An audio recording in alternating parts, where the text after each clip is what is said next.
It's the Worldwide Technology Raceway here at Gateway, and you're watching the NORA Cup Series 2023. It's iRacing live on VirtualRacing.Network, presented by Abby's Sweet Treats Home Bakery. This is race number 18 of 36, very close to that cutoff time in the schedule when we're going to be heading into the playoffs, so things are starting to get tight. Tonight, at the Gateway Oval, it is one kind of like no other, sort of egg-shaped, 1.25 miles around, 27 laps in the first stage, 84 in the second, 144 overall, and it should be an awesome race, as always, for the NORA Cup Series. Hello again, everybody. I'm Trevor Greenfield. You're watching live here on VirtualRacing.Network, so great to have you with us, as always. And, of course, I'd like to welcome into the booth none other than Christian Snyder to help us out with the play calling tonight and let us know how George the Gnome is doing right now, because I understand he's having a difficulty at the moment. How's George doing, and what can we expect tonight here from Gateway? Christian. First of all, George, we had to unfortunately get rid of him. We overpaid him. He did some stuff. We had to fire him. Can't talk about it on the broadcast. But anyways, the championship looking playoff, there's only 4 winners so far, which is kind of surprising with how, this season has gone. There's so many people that can win. But right now, Vincent, Ronnie, Kleba, and Joey Stats are your only 4 winners that are in the playoffs, I should say. And right now, most of everybody is in except for Peyton Tolick, Jonathan Adkins, Michael Robinson, and Chase Swafford. So those 4 are outside looking in. They're going to possibly need wins, but everyone else is looking pretty safe right now to make it to the playoffs this year. Well, that's always great news. And, of course, on the other front, we do have the owner's points on the screen at the moment. Flatline Motorsports 1, 2, and 3. This is after 17 races, so they continue their dominance here in the NORA Cup Series. JRC Sim Team, they're in 4th. Brian Powell Motorsports dropping down to 5th place. But still a lot to race for here, even in the owner's points. And as we go through the season, these drivers going to be fighting harder and harder to get up there and get it done. So with that, let's go ahead and send it down trackside where the drivers are out there qualifying at the moment. I believe Christopher Thomas out there putting in the 3rd fastest lap for Full Send Motorsports. And I feel 1 car tonight, so this is it. Christopher Thomas, he's going to look to try to get a win for Full Send. It's going to be the first one of the year. Yeah, he said it's pretty slick out there. It's pretty loose. He's not too happy with the track, but that's a pretty good lap. Absolutely. Great lap from him. And, of course, he'll look forward to starting so far up in the grid. And taking a look at some of the other drivers, Jake Christenberry sliding into 2nd. Timmy Harper for Harper Motorsports up there at the top right now. Matt Tucker into 3rd. Brandon Dunford in 4th. Anthony Mackie clocking in at 6th fastest. Here's Corey Danielson. He's just put in the 8th fastest lap. And here's another driver who's just now coming up to speed. This is Adam Kulikowski in the 45 machine. It's again just coming up to speed at the moment. And Kulikowski, wow, that's a hard hit. That is a big hit there. So obviously he will not be able to complete that lap. He'll have to give that one another shot. Chad Engel just coming up to speed, though actually he's on his first lap and he's just barely puttering around, so I'm not sure if he's trying to even put in much of a qualifying effort. It's Matthew George kind of doing the same thing, although it does look like he's picking it up here heading down the backstretch. So we jump on board with George, and it's going to take it around turns 3 and 4. As I mentioned, egg-shaped here at Gateway. And so 3 and 4 much gentler than 1 and 2. 1 and 2 you have to break down for significantly. And there you go. The Flatline Motorsports driver Matthew George jumps all the way to the top of the charts. with a 34.69, fastest time thus far. Take a look over. It's Arthur. He's coming out on track now. Let's see if he can put down a pole lap. Well, absolutely. He'll be just behind Dustin Kleba in terms of getting in a lap. This is Kleba's first lap. Let's jump on board here. Christian, you were saying a lot of these drivers finding it very slippery out there tonight. But if we're here in qualifying, hopefully enough grip, what can we expect here as Kleba comes through 3 and 4? Do you think the slipperiness is going to occur off of turn 4, or do you think it's just kind of everywhere here tonight? More so is going to be off of 4, just because of the RPMs, but coming out of 2, you got to upshift, so that it could happen in the middle of like 1 and 2 to happen. So I don't know. I mean, everyone was saying that it's just loose in general. So as we see, Kleba goes top of the board, Brady Moat second, and Vincent slotted in 4th there, which is kind of surprising from him. Absolutely surprising, however, still to be so far up there, sitting in 2nd row. That's certainly close enough that you can go chase it from there. Seeing that John Cottle got in a partial lap, but not able to get in a full lap. And Cameron Thompson also not able to get in a full lap. Adam Kulikowski's lap didn't count. And Nick Geilis also not able to get in a full qualifying effort. So with that, let's go ahead and take you through round number 18 here at Gateway, presented by Abby's Sweet Treats. What is our starting order for tonight, Christian? Well, like I said, on pole, and not surprisingly, Dustin Kleba going to be starting the race from the first starting spot. Brady Moats to his outside. Matthew George and Vincent Arthur in row 2. Timothy Harper and Jake Christenberry in row 3. Matt Tucker and Brandon Dunford 7th and 8th there. And then Ronnie Norman in 9th and Jacob Gladelich 10th. So then starting in 11th place will be Joey Stats for Nightmare Motorsports in 12th. Anthony Mackie for Prestige TRD. Jumping back to the next row, be in 13th. Christopher Thomas for Full Send. He put in an early quick lap, but unfortunately fell backwards there as many more times started to come in. But Corey Danielson going to be starting in 14th for Capital Motor Club. In 15th will be Chad Engel for Brian Powell Motorsports, and alongside him will be John Cottle for Harper Motorsports. In 17th, Cameron Thompson for Harper Motorsports. In 18th, Adam Kulikowski, one of our few independents in the field.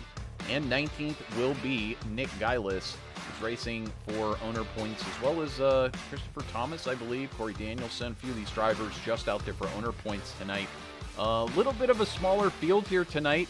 I guess some of the drivers got some other stuff to do, but either way, should be an awesome race here tonight. Lots of great drivers in the field. I noticed that like Josh Conover's not in the field here tonight. I hope everything's okay with him. I know a few other drivers.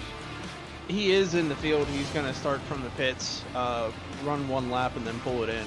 So he's not running this track tonight. He said it was way too slick, and there's other stuff to do. He's not running for championship points, so I mean that's fair for him to do.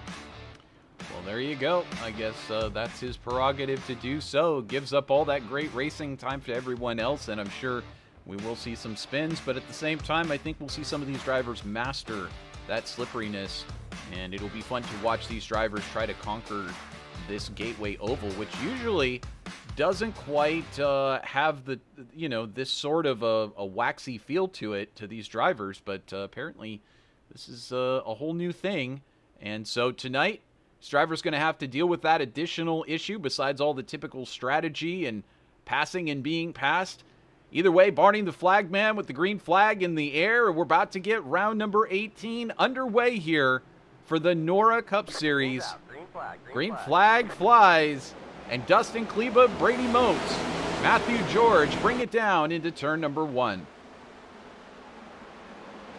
can see a little bit further back, it's Matthew George, and it looks like Jake Christenberry just behind that, with Timmy Harper racing side by side. Now immediately they kind of straighten out. Back up front though, you've got Dustin Kleba, Brady Moats, Vincent Arthur already taking that 1 spot over Matthew George.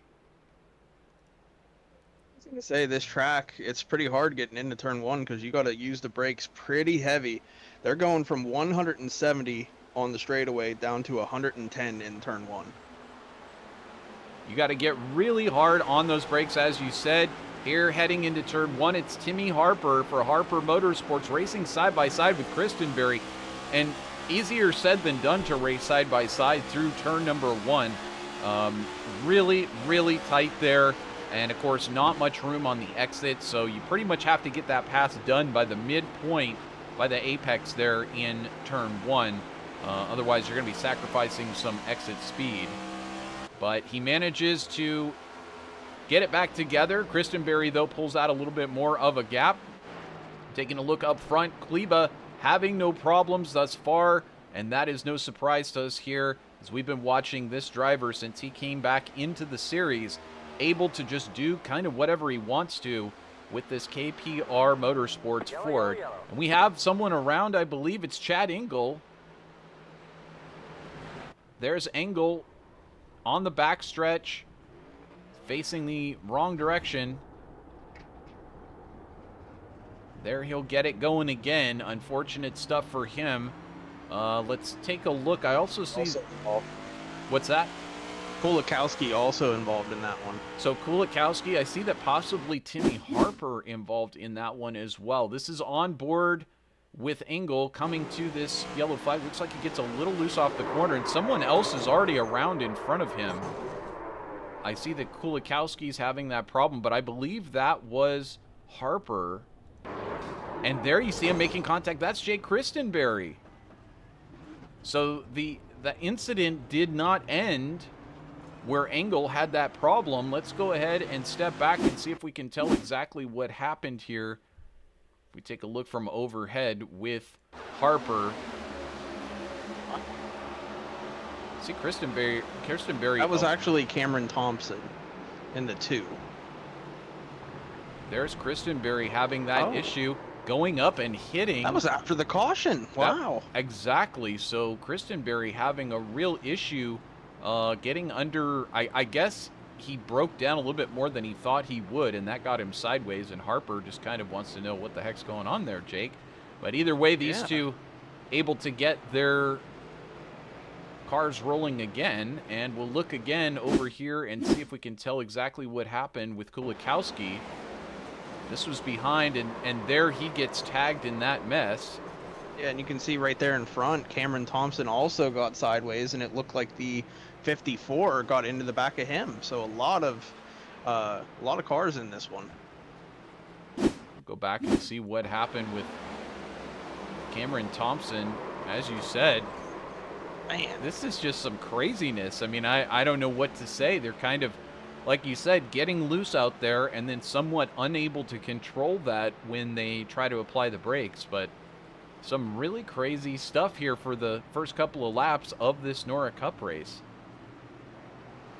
Yeah, I was not expecting this that early. I mean, Chad did tell me before the race that it was really super slick for him. He said that, you know, whenever you put a cucumber in front of a cat and it scares it and then it slides on the aluminum floor, that's how loose it was. My goodness. He had some words for how loose it is.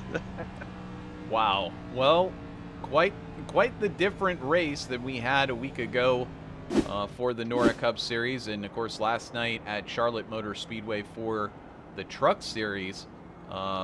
Everybody kind of getting loose off of turn 4, but nothing quite like this. So here we go tonight. Interesting situation. Now, you might think it's just due to the weather, and it could very well be 127 degrees on that track here tonight, and that is scorching hot. And so cook some kind of cut out there, but I think what you're saying is you could fry an egg on this racetrack, and you wouldn't be wrong, Christian.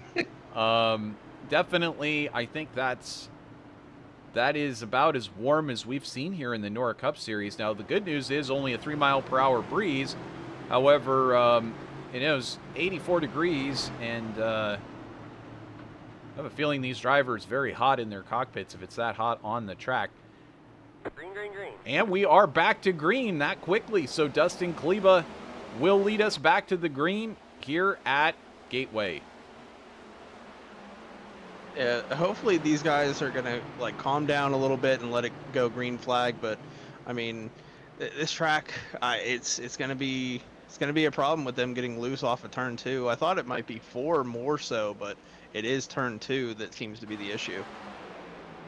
Indeed, kind of again, this track is just a little bit unique here.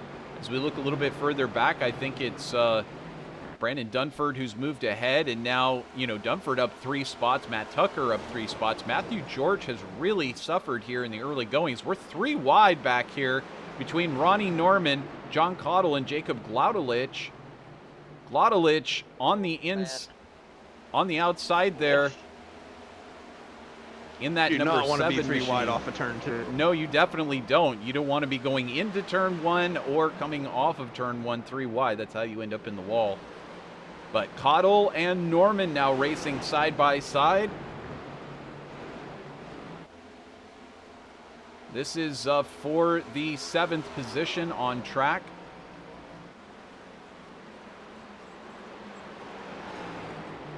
You see Norman still side by side with Cottle. Wow, he went way up the track. He did. But fortunately, it's one of the things you can do here. There is a bit of room, kind of like Phoenix. You can run a higher line and possibly be able to get a little bit of a run off the corner, especially here off of turn 4. You can run that higher groove if it comes in. So it's almost race by race dependent whether or not it starts to come in or not. Cameron Thompson, though, in that number 2, up 8 positions from where he started. Cottle up 9 positions, so a couple of early movers here doing a really nice job moving forward up into 9th right now for Cameron Thompson. I want to update the Ronnie Norman fan club. He was getting a new wheel installed for tonight's race, so he won't have the downshifting incident like he had last night. That was certainly distressing to both him and us and other drivers out there, so glad to hear that he's gotten that fixed. And no more issues, hopefully, in that way for Ronnie. And, of course, he's right up there in the points in both of these series. So, you know, it's one thing to be, as he just takes that position there in 7th place for Matthew George. George really struggling now, back 5 positions. But it's one thing to have that kind of issue when you're doing the occasional official race online, but when you're in a league, you're competing for the championship, you're right up there in the points. You can't afford those sorts of technological setbacks. So great to hear that Norman able to get that all fixed. Appreciate you checking that information down, Christian. Oh, absolutely, yeah. So back up front, Dustin Kleba for KPR Motorsports, holding down the fort, so to speak, up 1.2 seconds over Vincent Arthur. 3rd place being held down from Ready to Wreck Racing's Brady Moats. And Moats last night in the Truck Series race, he had a fast truck, but unfortunately caught up in an early incident, and that set him back. Tonight, I think consistency and staying trouble-free is all the name of the game for Brady Moats. Even being willing to step back 1 position from where he started, and can see that position to Vincent Arthur, who's now 2 full seconds up the track from him. We look back here. This is another battle that's brewing here between Brandon Dunford and Matt Tucker, 2 drivers racing for owners points. Here comes Tucker down the inside as they head into turn number 1. And those are 2 Nightmare Motorsports cars battling side by side right now, the 20 and the 9. And the 20 is going to concede that position, and now John Cottle from Harper Motorsports right behind Dunford now. Oh, Dunford going to look low here on the 9. So Dunford going to try to take that position, and he will do so.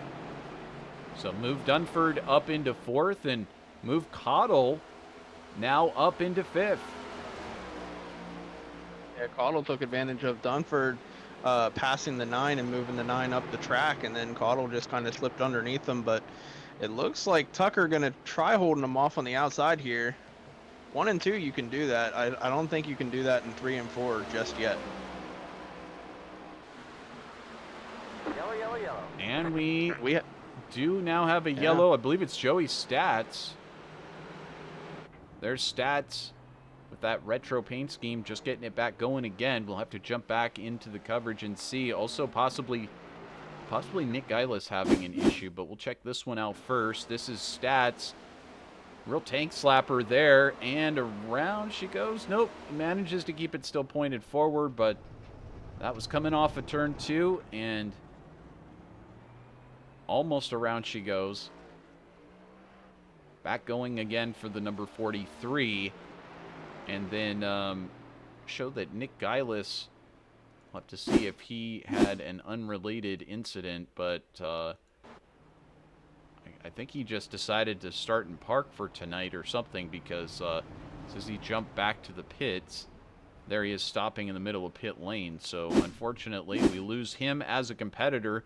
Conover, as you said, started the night racing for owner's points and finished there in 19th place. A number of these drivers into the pits, though. So here we can see Ronnie Norman actually leading this group down into the pits. So taking advantage of this early caution period. Cameron Thompson in second, Timmy Harper in third into the pits, Anthony Mackey, Kulikowski, and of course Joey Stats going to be taking some fresh tires here as well. And these guys are pitting right now is they're trying to win this stage because they're going to have fresher tires than the guys who stayed out there. But the guys who stayed out there are looking at the big picture and being in for the second stage. Well, it's all about timing here in the NORA Cup Series and NORA Truck Series, and making sure that you get in and get your pit stops done at the right time, take tires at the right time, take your fuel at the right time. All gambles to get those stage wins, and of course with that comes some valuable points. Do you want to go after the first stage, second stage, or are you going to kind of sit back, play the strategy, and then be up there at the front at the end? All of that kind of stuff is like, it's a bit of a headache, to be honest with you, but it's part of the fun of going out there and challenging yourself to be able to possibly pull off one of these stage victories or race victories.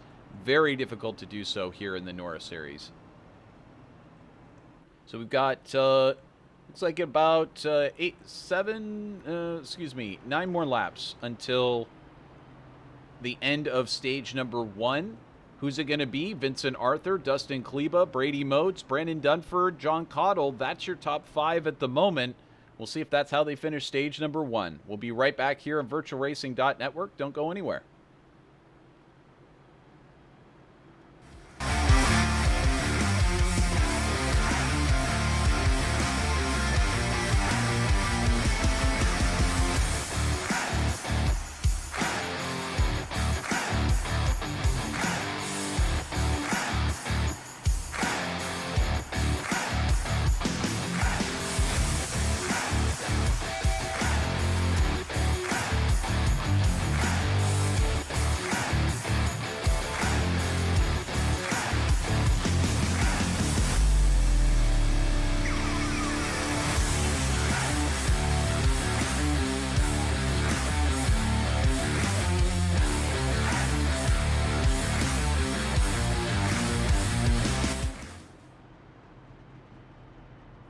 And welcome back here on VirtualRacing.Network. Of course, it's time to say something sweet is in the air. It's the smell of Abby's Sweet Treats Home Bakery.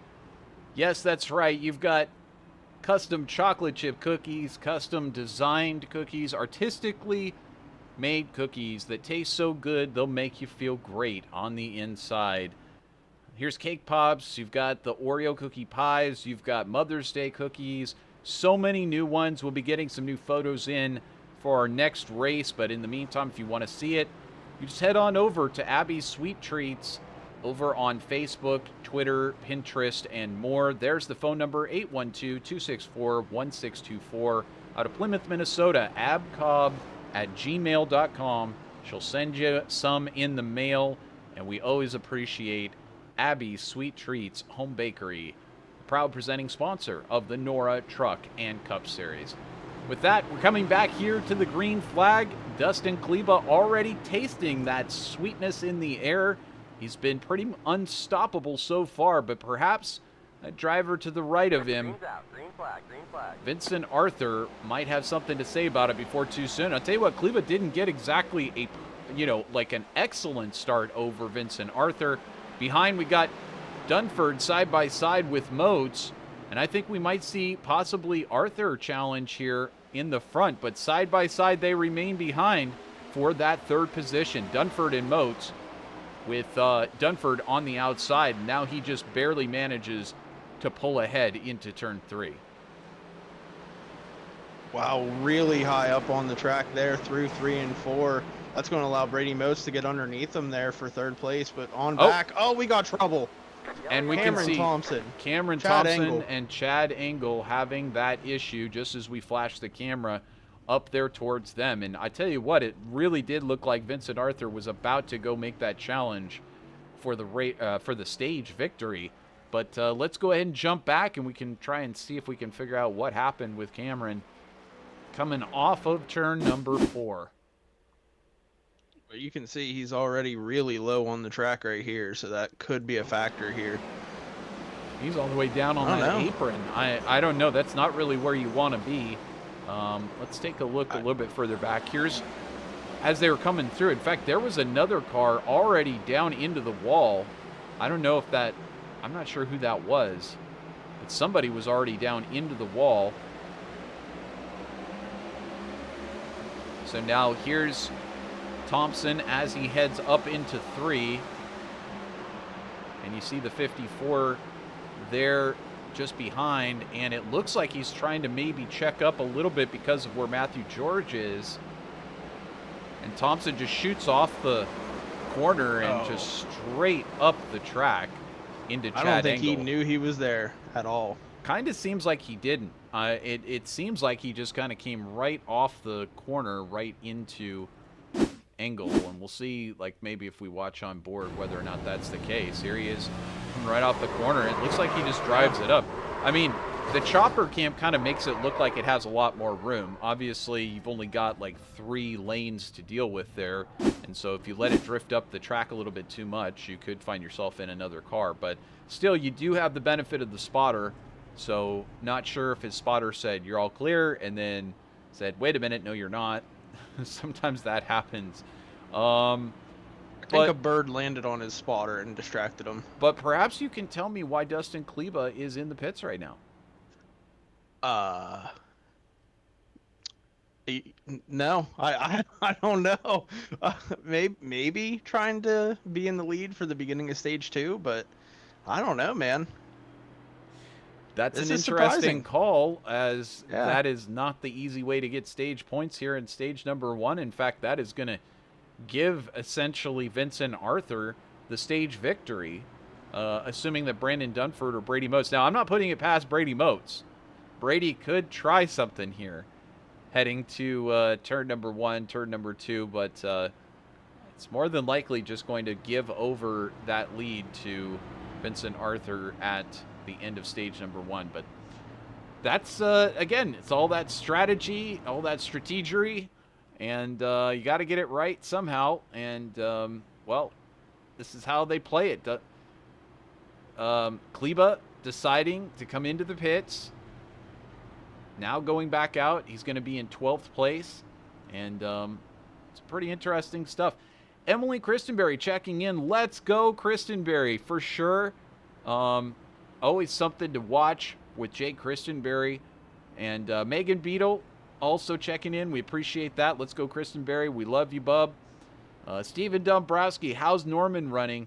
Well, hopefully you can capitalize. And were the Gnomes able to make it from Charlotte? Well, if you missed the very opening, we treated the Gnomes a little too well. We kind of told the secret that they're the little camera people that we have. I mean, we put them in the static cams. We put them, you know, everywhere. And they're good little workers. Unfortunately, paid them a little bit too much money, and they partied a little too hard in Charlotte. And put the VirtualRacing.Network name where it shouldn't have been. As a result, they're on the sidelines, and we've had to use regular union camera operators, and so the costs have gone through the roof. But either way, back to it here, and it looks like on our next lap we're going to be going green. Vincent Arthur, Brandon Dunford, Brady Moats, and Matt Tucker, John Cottle. That's your top 5. Jake Christenberry for the Christenberry fan club out there running in 6th place, and then right behind him for Steven Dombrowski is, of course, Ronnie Norman. And so great to be able to have multiple fan clubs out there in our YouTube chat land. We do appreciate it. We appreciate everybody stopping by, saying hello, and looking in on tonight's race. We're just about to get set here for the very end of stage number. Are we gonna get a green flag lap, and then that'll be the end of the stage? We are going to have 2 laps. The stage has been extended a lap. That way it's essentially a green-white checkered for the stage, because 1 lap just wasn't enough, so they're going to extend it to 2. All right, appreciate that info, Christian. 2 laps to go at the flag for Barney the Flag Man to wave. It'll be 2 laps to go this next time by for who will take stage number 1. And I tell you, there's some of these drivers back here like Christenberry, like Norman, who might make a strong challenge to get up there and get some of these extra points. Watch this space. Green is out. Brady Moats already getting the jump behind. He's right past Brandon Dumford into that 2nd position, and here comes Brady Moats. Oh, no, trouble. Matt Tucker. Did he save it? He did. Matt Tucker getting into all kinds of trouble there into turn number 1, and he manages to save it, correct it. Meanwhile, Vincent Arthur gets it going again, and just behind, there's Christenberry and Cottle racing side by side. Here comes Ronnie Norman on the inside as Tucker drifts up the track, and it looks like Christenberry gets held back on Tucker. So Matt Tucker, a little bit of a slow car coming through this first couple of laps here. But there, Christenberry's going to try to take a shot on the high side as Norman tries to take a shot on the low side to get by Tucker. And Christenberry caught the wall a little bit there. He did, and Tucker and Norman still going side by side. Christenberry still up there. Matthew George still in it. And there, Tucker slides up again. Christenberry almost into him. Tucker really having trouble. In the meantime, up front, here's Vincent Arthur. He's going to cross the line first. Moats in 2nd, and Dunford in 3rd, Cottle in 4th, and Norman slides into 5th. That is your top 5 for this first stage. And some good... And I believe, if I'm not mistaken, Ronnie actually took 4 tires about 10 laps ago, so he's probably going to stay out here and be the leader for the beginning of stage 2. That's absolutely right. He came in on lap number 16. He did take 4 tires. So Norman gonna, assuming that Arthur does pull it in, I think that's also gonna put Kleba right there as well. He'll be, is Kulikowski gonna be 2nd? I think Kulikowski would be 2nd if everyone who hasn't pitted decides to come in. So we'll watch this space. In the meantime, you can watch along here as we're going to step aside on VirtualRacing.Network. You don't want to go anywhere. Pit stops on the screen. We'll be right back for Green Flag Racing for stage number 2.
And welcome back to VirtualRacing.Network.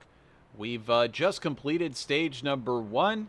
It was a solid walk away there for Vincent Arthur, and he's just made a pit stop, and I believe we're going to get a chance to possibly chat with him here in a second as he's about to head back out there, and I think he's going to come out in the 4th spot. And in fact, there he is, the number 24, popping into our booth for a minute that we can talk to him, and we do appreciate it. Vincent Arthur just took stage number 1. You don't seem to be having any of those same loose problems that some of the drivers were having out there. How's it feeling to you, and do you think stage number 2 is a possibility for a win as well? I'll be honest with you guys. I have no idea what I'm doing. I do not like this track at all. So we're really just trying to salvage all we can today.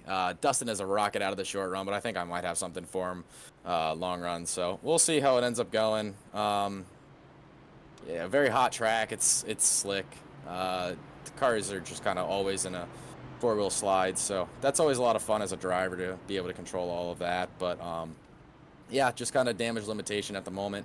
Trying to get my feet under me, see what I can do with this car, what I can't, and I should be progressing forward as the race goes on. Well, it's been a great run from you so far, and great to see that flatline Chevy up there. You think Dustin's going to be your main competition here tonight?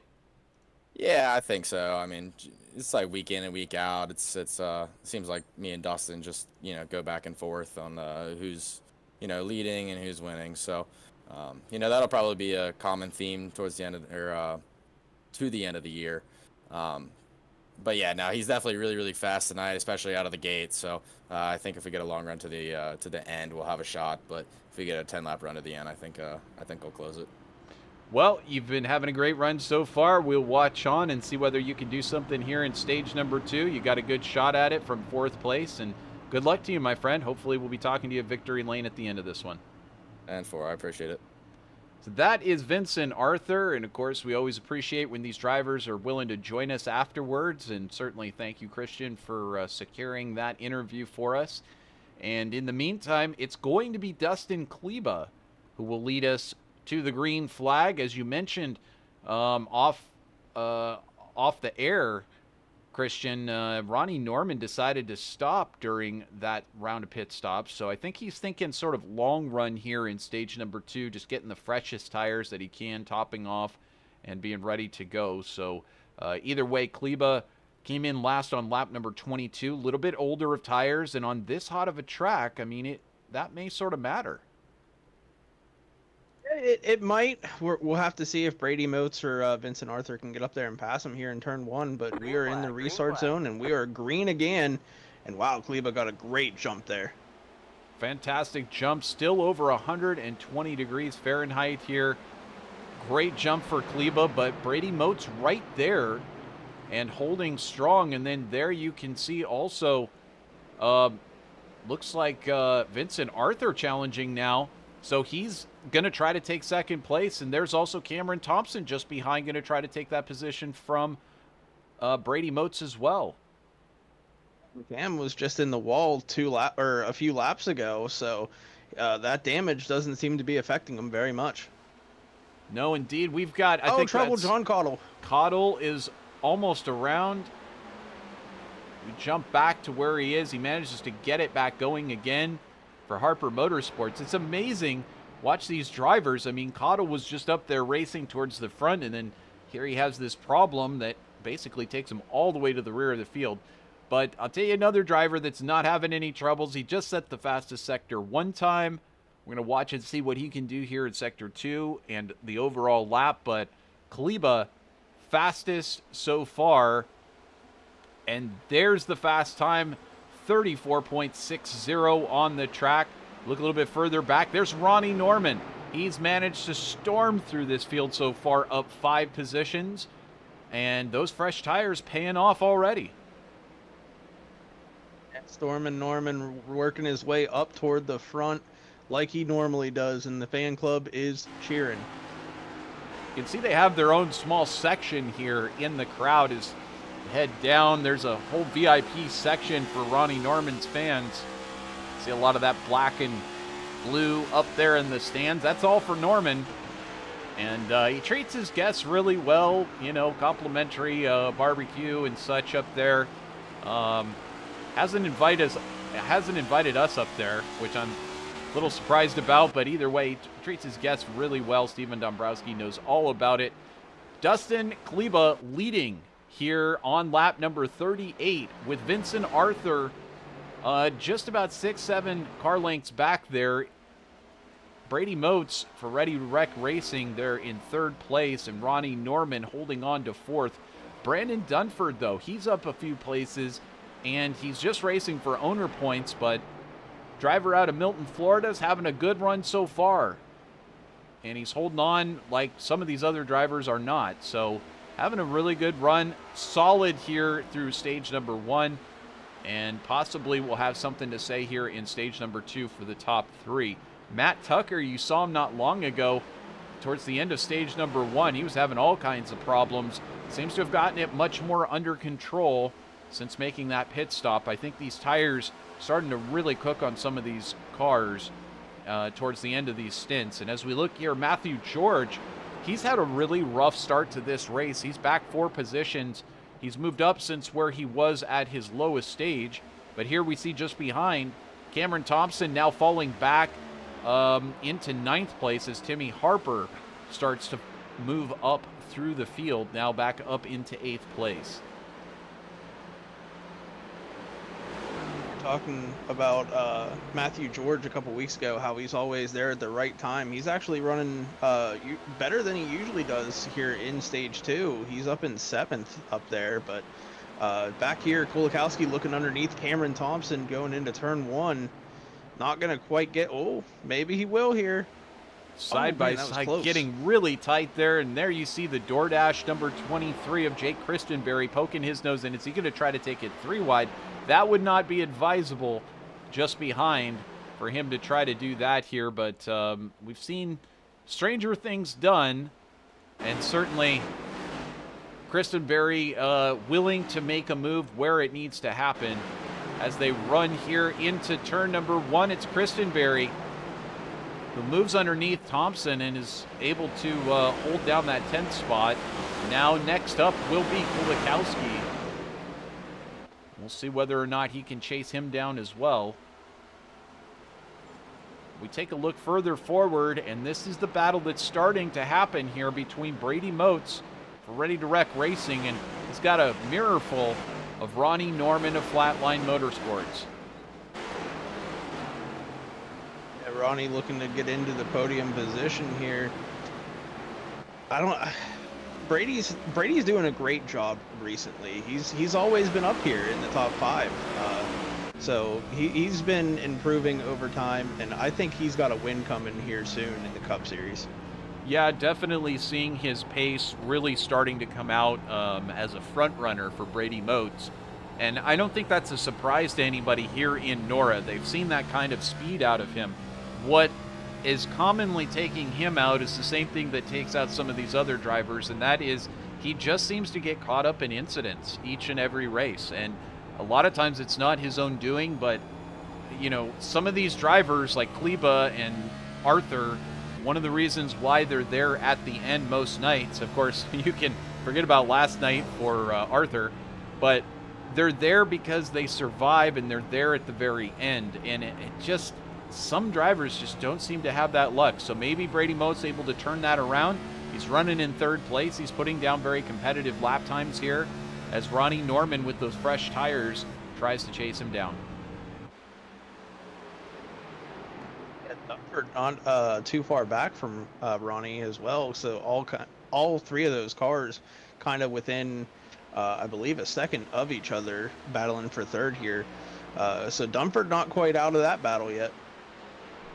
Now he's got, I mean, this is all shaping up for these 3 cars to be absolutely battling it out, and then you look just behind, you got Matt Tucker, Matthew George, Timmy Harper all kind of in a row right back there. So I mean, this is actually getting tighter as this green flag running is going on. And Brady Moats, again, you know, he'd love to just be able to run off from these drivers and have kind of his own space, but he's got some company. He's going to have to watch out for that late dive into turn number 3 or turn number 4 that we might get from Ronnie Norman. Certainly Norman feeling those new fresh tires. He did come in on the same lap as everybody else up there in the front, with the exception of Kleba, who came in on the 22nd lap. So believe it or not, Kleba out there on the oldest tires, and he's putting in basically some of the best laps out there. Yeah, that's only a few laps older, though, and most of them were actually caution laps that he was out there, so...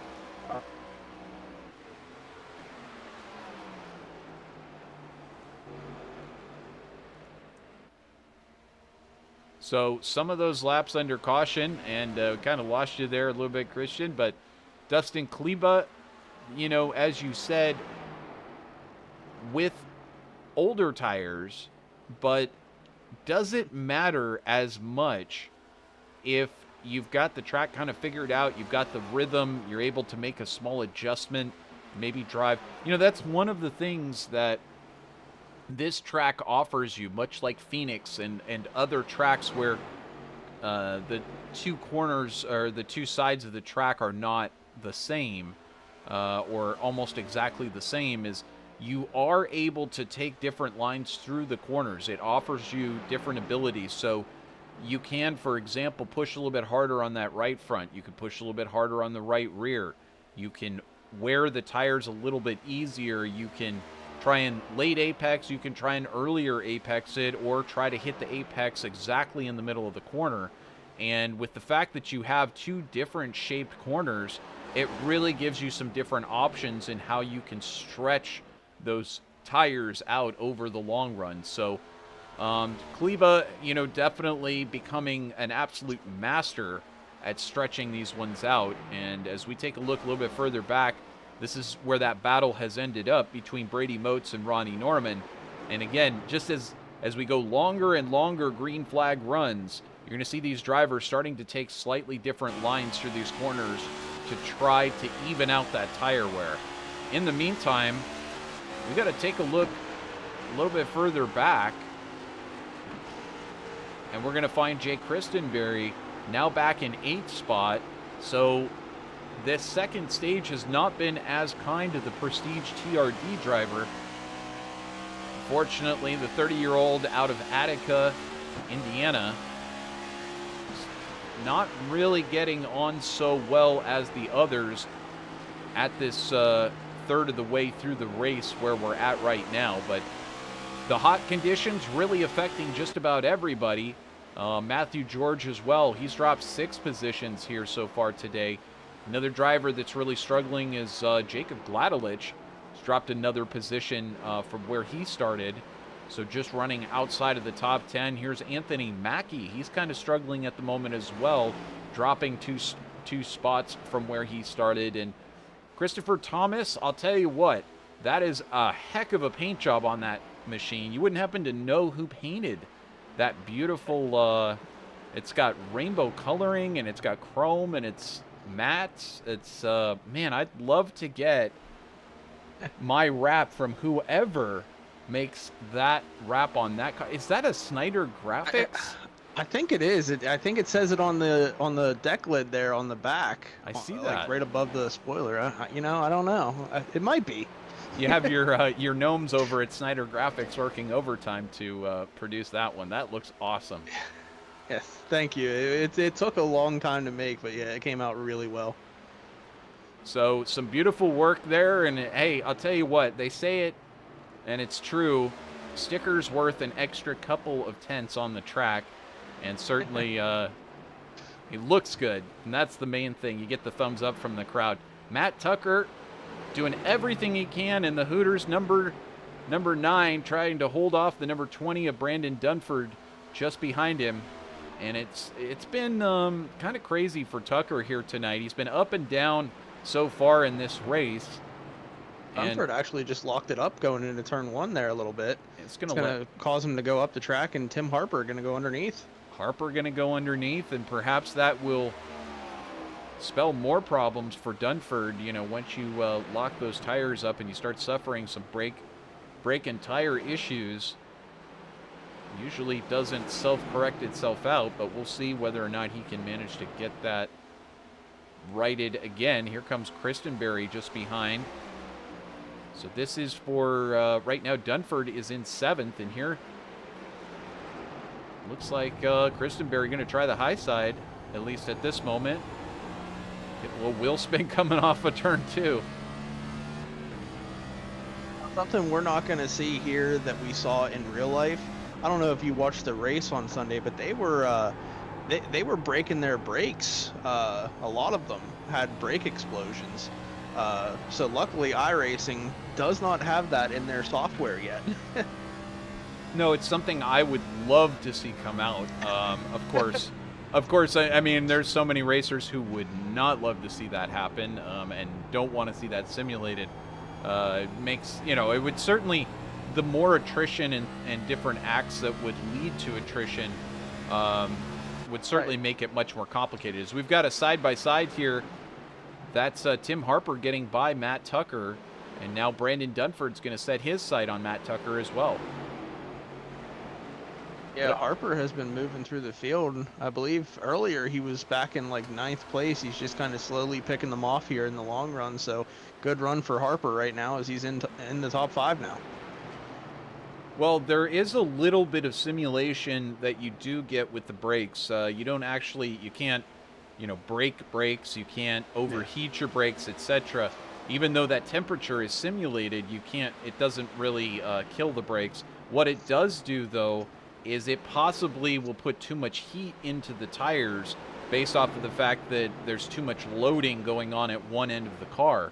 So in road racing, it would be great to see, brakes getting overused too hot, running, at the end of a race, for example, in endurance racing, etc., running out of brakes, or the brakes getting light on the car as Tucker now dealing with Dunford, and Dunford takes that look underneath. Here comes Dunford getting up into that 6th position, and Christenberry right there, possibly going to do the same thing. Here comes Christenberry, and now Tucker really suffering. He's now dropped all the way back to 8th place, and next up is Matthew George to try to take that position as well. This is just a product of his tires are being run off a little bit too hard, and now he's dropping back through the field.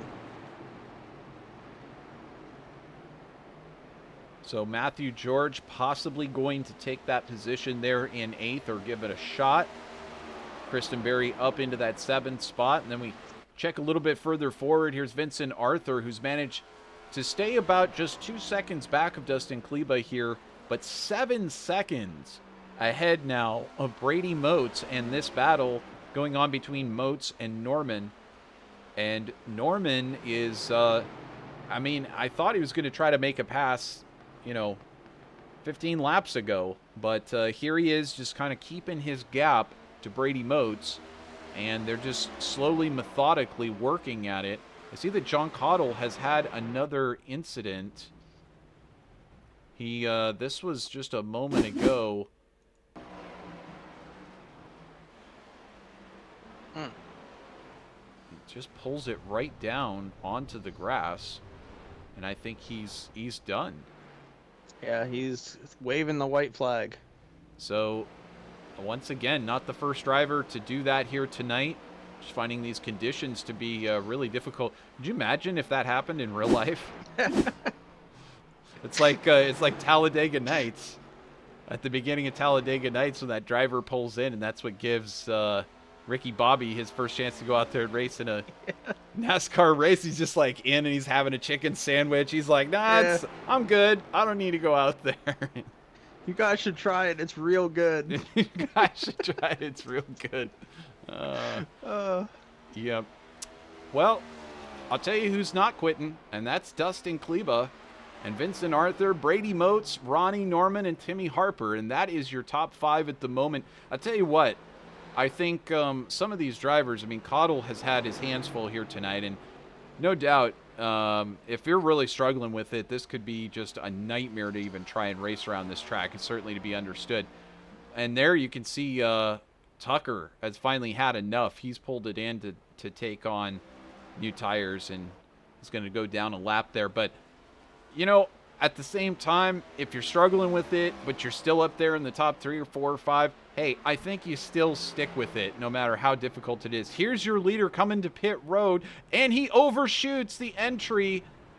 He overshoots the entry road that leads into the pits, but he manages to get it going again and really made the most out of that. That could really be a disaster for some of these drivers if they were to get it fully wrong like that. That, I don't know how iRacing rules it, but could that possibly be unsafe pit entry because of going into the grass there? Because you have to use that access road to get in. If I'm not mistaken, I don't believe so. I do not believe that here at this track, just because I've driven this in the IndyCar many times and they have to use that access road as well.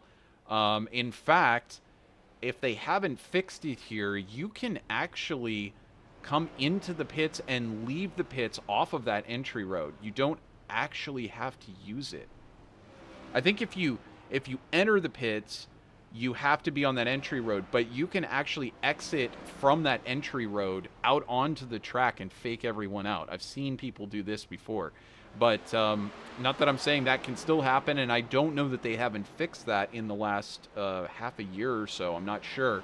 But either way, I think you just get an off track if you overshoot it. The main danger is obviously if you go out there and you can't make the corner, you could go shooting out into turn 3 and 4 and either wipe out yourself or wipe out one of your fellow competitors.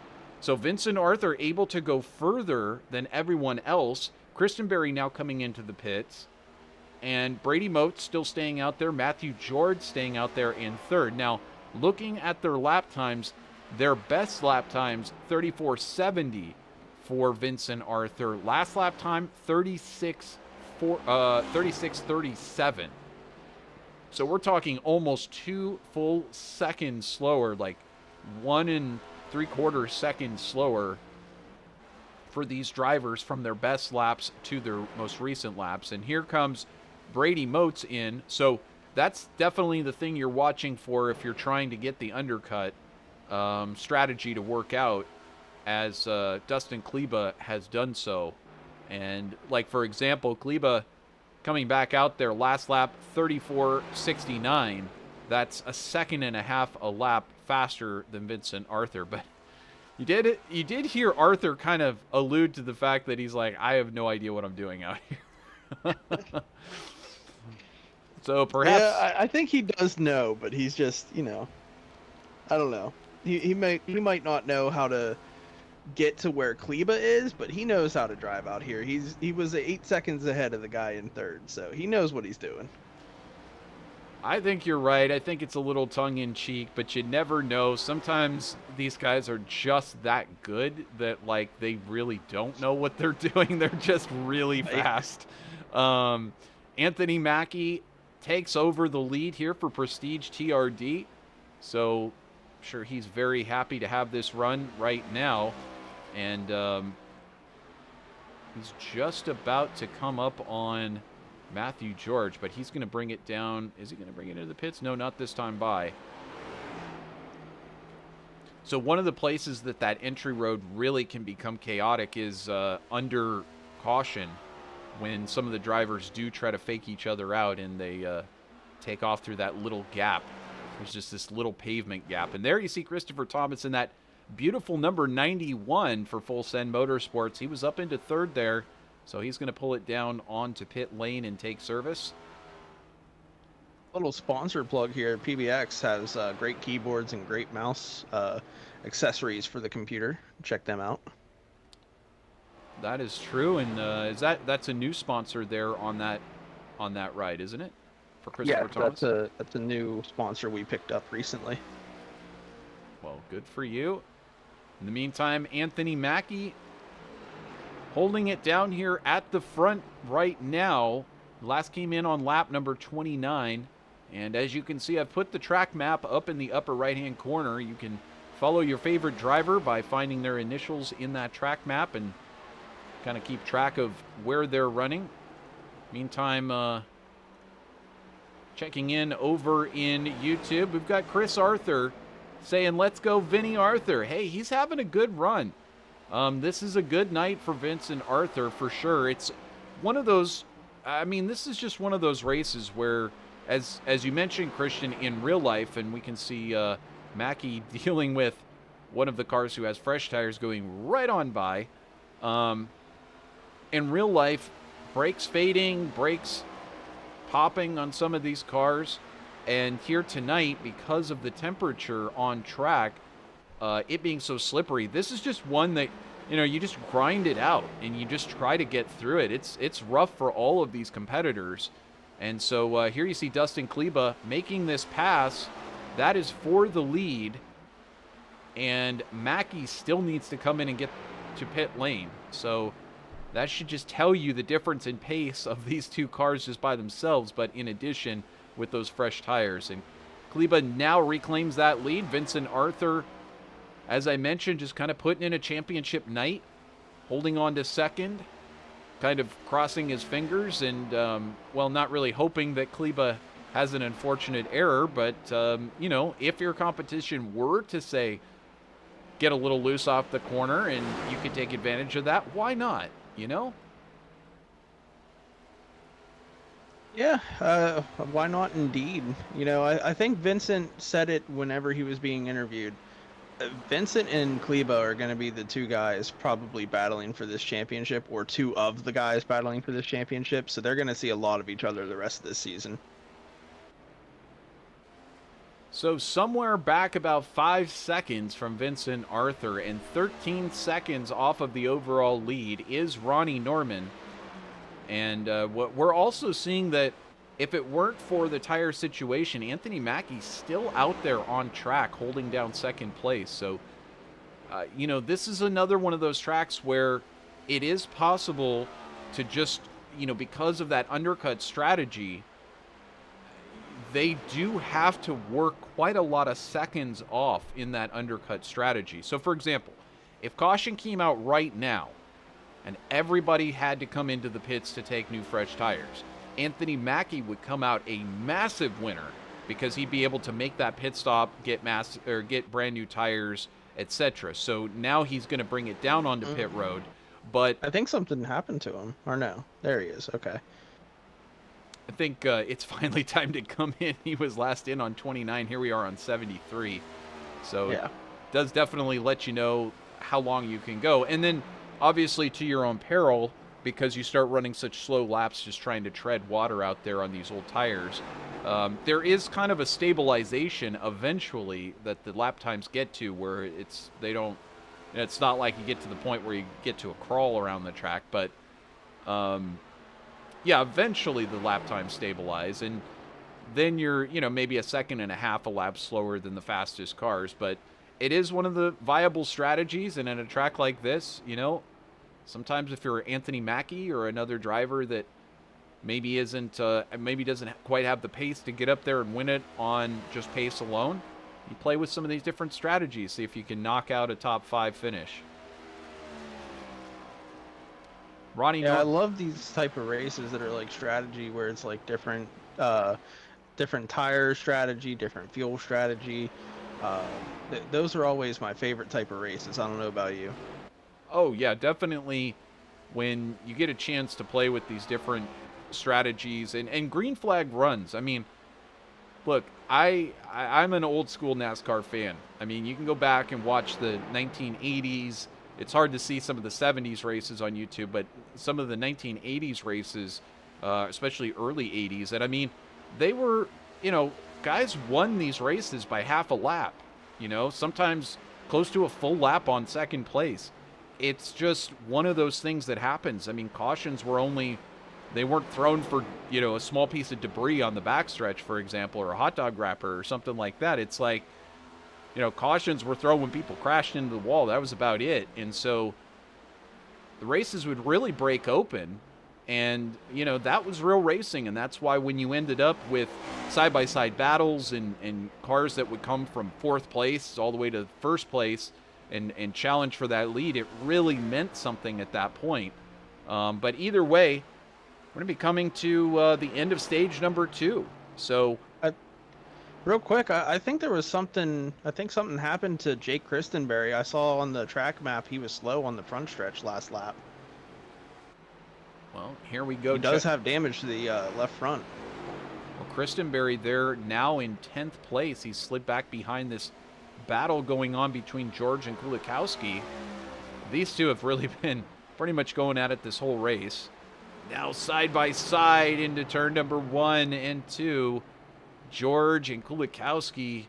Kulikowski kind of slots back a little bit there, but you see he can get that run off of turn 2 by staying on that high side. And here comes Christenberry back. So whatever has affected Christenberry, he's now been able to get it back under control. He's going to take that inside line, Christenberry is. Oh, I did just see that he did wreck 2 laps ago. He got loose out of 4 and hit the left front off the inside wall, so that's where that damage came from. Well, that is very interesting because I don't show that in my software. Usually it's pretty good about that, but that is very interesting indeed and unfortunate for Christenberry. You see that damage there on that left front, but he's managed to now get by Kulikowski, and he'll set his sights again up there on George. So we've got about 4 more laps here after this one. Here's another incident that we just had happen. This is Cameron Thompson a short bit ago getting it loose on the backstretch and slamming that inside wall for Harper Motorsports. Ooh. Thompson, my goodness, another driver that has just been up and down this race. Just the best of luck, the worst of luck, and now in the pits. And that might... He's going behind the wall to get some Keystone Light. Man, this track is really tough for these guys tonight. I'm about ready to throw in the towel and head back there myself. It's been so much adversity for these drivers.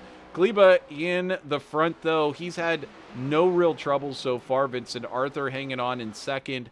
Ronnie Norman in third. And Norman's like 16 seconds back from Kleba. So pretty soon, you know, Kleba has already lapped. Where am I looking at? Tucker in 11th. So Kleba's already going to be lapping up to 10th place. Next one up will be Adam Kulikowski. But we take a look back here. This is this battle between George and now Brandon Dunford. So George takes that position with authority. And I wonder if Christenberry is going to follow him right through just like they did for Kulikowski. Gonna try here in turn 3. It looks like Christenberry actually looks like he might have some straightaway damage that's like causing him to slow down on the straightaway here, but in the corners he's pretty good.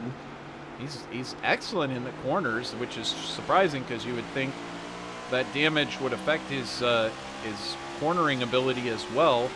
But yeah, look at that, he's just pulling away down the straightaway, and then Christenberry catches back up going into the corner. He didn't hit directly on the front. He hit on the left side, so you would think it would be more suspension damage, but Dunford going to give that position up that time. And we have a caution. We have a caution. Looks like Chad Engel. Yeah. Engel's pulled it behind the wall, and Dustin Kleba? Did Kleba have a problem? It said DK was stopped on the track, so what happened to Dustin Kleba? And does it have something to do with Engel? This is what happened to Engel. And there's Kleba. Oh, wow. What just happened between he and Kleba? I'm speechless. Honestly, I don't even know what to say about that. This is Chad Engel coming through the corner, sliding up, and it almost looks like he turns right into Dustin Kleba. Maybe something happened a lap before that to cause that? Man. We'll watch. This is from on board. You tell me. No, he doesn't turn right. He just slides up the track. Corner. Well, yeah, he overdrove the corner way too hard there, and I think the right movement that we did see was when he locked up the brakes and it just turned him right. So Kleba's up the track. Why was Kleba so far up the track, though? That's one of the questions. I think he missed the corner. I think he just missed the corner right here. So let's see if we can tell. He does go quite high into the corner. Did he think that that was the end of the stage and maybe he was backing off? Oh, that could be. Yeah. So, well, I don't think Kleba took too much damage. I mean, fortunately, it was not a catastrophic hit, and Kleba was a ways up the track at that point. But that was some weird stuff. Definitely an accident, as Engel did not mean to turn. And I mean, it just looked on the chopper view like he turned right. It really did. It did. But I think he just slid a little extra room up into Kleba. But either way, after that one, Kleba taking stage number 2. We're gonna catch our breath here and try and figure this one out behind the scenes. We'll be right back here at VirtualRacing.Network. You don't want to miss stage number 3 if the first couple of stages has been any indication. We have no idea what to expect. We'll be right back.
And welcome back here on VirtualRacing.Network. It's a thrill a minute here, as the end of stage 2 kind of was climactic. But either way, Dustin Kleba managed to get back out there in the lead. Vincent Arthur going to be starting second. Ronnie Norman in third. Timmy Harper in fourth. And Jacob Gladelich right there in fifth position. So we'll have to see if Arthur can get a better start and hang with Dustin Kleba this time out. Otherwise, it very well could be Dustin Kleba in victory circle before the end of this one. Kleba just gets a great start. Arthur tries to hang with him, but Ronnie Norman actually got a really good start as well. We're going to see Norman possibly pop in to try to steal that position from Arthur. Nope. In fact, he backs out a little bit. Arthur tries to hang towards Kleba's rear tail there, but not able to do so. He starts falling back almost immediately, as Kleba's now already opened a 0.4 of a second lead. And Norman drifts well up the track. Is he going to try the old high line here at Gateway? Gets a good run maybe off of that high line with these tires. And that was just a four-wheel slide going into the corner, just no grip, and slid up the track. Definitely. That just happened to Timmy there, And right in front of him. As you said, yeah, Tim Harper having a similar issue. Tim Harper and Ron Norman now side by side going into turn number 3. But Timmy Harper pulls it back ahead, just like that. Now Look at that, how much he slides up the track. These guys seriously are in a 4-wheel drift like Vincent was talking about. some crazy stuff to see. We don't normally see these cars sliding around quite this much, but Gateway and the hot temperatures really bringing it out. Now the track temps drop down to 118. Norman drifts up, but he gets sideways on the backstretch. Nice save. Great save. Does manage to pull it back together, but not before he loses a spot there to Brady Moats. So Brady back up towards the front once again. That's where he started, up there in second position, but he's dropped back. So now sitting in that 4th spot, but better than he did that last time by. Fastest lap of the race, 34:47 for Dustin Kleba. That answers our question if the damage is going to affect him. It is not.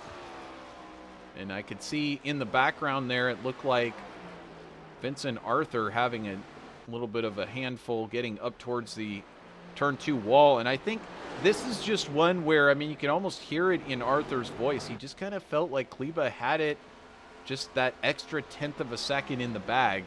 I have to take a look here. This was a couple of laps ago. Here's Anthony Mackie doing the 4-wheel drift through the corner.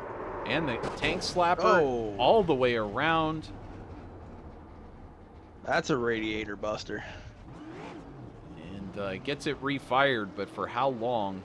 Thing may just be a ticking time bomb in that number 54 Prestige TRD. Back to the live shot. Looking along at Vincent Arthur, who's holding on to second. Ronnie Norman still holding on back here in 5th place. I think some of these drivers are just, I think they just want this one to finish under green, honestly. They're ready for it. Anthony Mackie, once again, having issues mowing some grass out there, and I wonder if he's going to bring it straight to pit road. Yeah, I think these guys are begging iRacing to have rain. They want this race shortened. And it would if it were real life. We've already gone past the halfway mark, but of course, we'd wait it out if it was a momentary. That'll be interesting to see, what they do, how that does work out with rain. And obviously on ovals, there's no rain tires. It's been tried so many times by NASCAR. It's just not feasible to run rain tires on an oval. But they tried it earlier this year, actually. I think it was at North Wilkesboro, the trucks running rain tires. Well, did they? I didn't see that. Did they do it during a session, or was it just a little test? No, or? They started the race on rain tires for the first 25 laps. That's something else. How did it work out? Not very well. Well, like I said, they're so desperate to make that work. I'm not surprised that they would try it. But no, yeah. It's just not. It's not feasible. The problem is that these ovals are just not, they're meant to be run at high speed. They're not meant to be run under reduced, slippery type conditions. And it's kind of like what you're seeing out there tonight. Drivers having to be extra careful entering and exiting corners. It's just not really meant to be run that way. Well, I was going to say, I think the Cup cars could manage on rain tires because of their wheelbase and the way that the car is. And the horsepower for the Cup cars too. It's only 550, whereas the trucks are 600, and then the Xfinity is 700. So those high horsepowers, that's just going to spin tires even if you got rain tires. Well, not sure exactly how that would work out. I would love to see it. I know they've tried it many, many times. Point is, it would just be really interesting to see if they would somehow simulate what real-life NASCAR would do, which is, of course, they wait it out. And, the rain comes down, it actually cools down the track. I mean, if we had a rainstorm come through here, you get some clouds, it would cool down the track, the rain would cool the track. Of course, they'd send out the jet dryers and all the rest of that by the time that they're ready to go again. you'd have the track temp drop down from 117. It'd be down like probably 95 degrees or something like that. So that would be an interesting simulation to actually see happen. Obviously, that's probably well beyond what iRacing is going to try to simulate. If we still can't get brakes to break on people, I don't think we're going to get that great of rain simulation, but we'll have to see what happens. Yeah, I think rain simulation will be probably better on the road course racing aspect of it, and like the GT3 and like Le Mans type series. I think they could probably do with rain, but I don't think they'll do it for the oval series. Certainly. No, that and obviously mostly it's meant for the roadside, but it's just interesting how it affects the ovals and how it affects especially NASCAR. You know, how many times have we been trying to watch a race? Even a recent race, I believe, was postponed. Yeah, Coke 600 was postponed until Monday. And, you know, how many times do we tune in for the race and we're sitting through 2 hours of interviews and other footage from other races, etc. Not that they would do that in iRacing, but you know, there is something to simulate there, and it certainly does affect it. But as you mentioned, you know, this has been a slippery race. It's almost been like there's been rain out there on the track. Certainly, it's affected all these drivers getting through it. One driver who has not really struggled here through the first 100 laps, Dustin Kleba. I mean, look at it this way. He had a torpedo come at him here at the end of stage 2. He still wasn't affected. Pushed him up in the wall. Here he goes right out there, sets fastest lap of the race. So this guy is just a phenom, and it is something else to watch him come in here. And he's been able to put now 2 full seconds on Vincent Arthur. And, you know, it's one thing to consistently be exactly a 1/10 of a second faster, which he has been. But it's another to do it lap after lap after lap after lap and not make mistakes and continue to build on that lead. That is a sign of a true champion, being able to do it without going out there and just, you know, one lap occasionally hitting turn 2 on the exit or turn 4 on the exit. Really easy stuff to do that we've seen just about everybody in the field do. Kleba, on the other hand, we have not seen that type of mistake. And you see Arthur going well up into the corner as well. So, I mean, even Arthur with his 5,327 oval iRating still occasionally makes, you know, small mistakes here or there. It's just mind-boggling to see what Dustin Kleba is able to do here.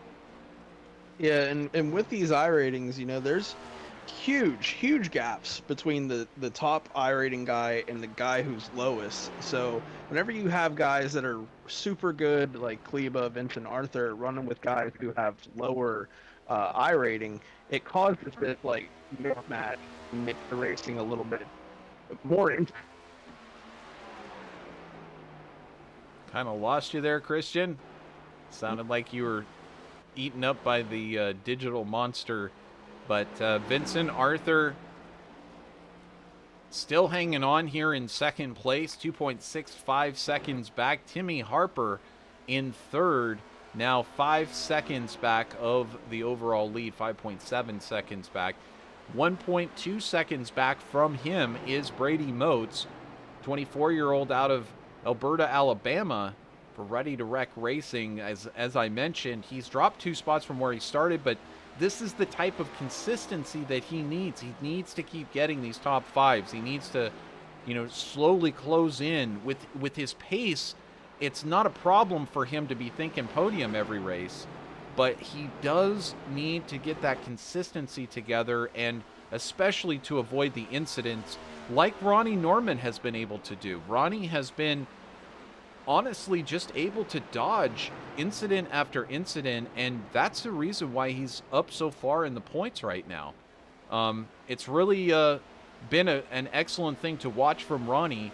Be consistent, get top finishes. Shoot, he had the leaders take themselves out and he inherited a whole race victory. So it's just something that Brady might want to focus on not that I need to tell him sitting here in the broadcast booth, but it's just, Right. it's just, I mean, honestly, that's the only thing that's missing from his program is consistently bringing it home in the top 5. And I'm sure I'm not telling him anything new either. So Brady, one of the better racers here in NORA, and here he is, holding on to a top 4 position right now. Brandon Dunford, though, for Nightmare Motorsports in 6th place.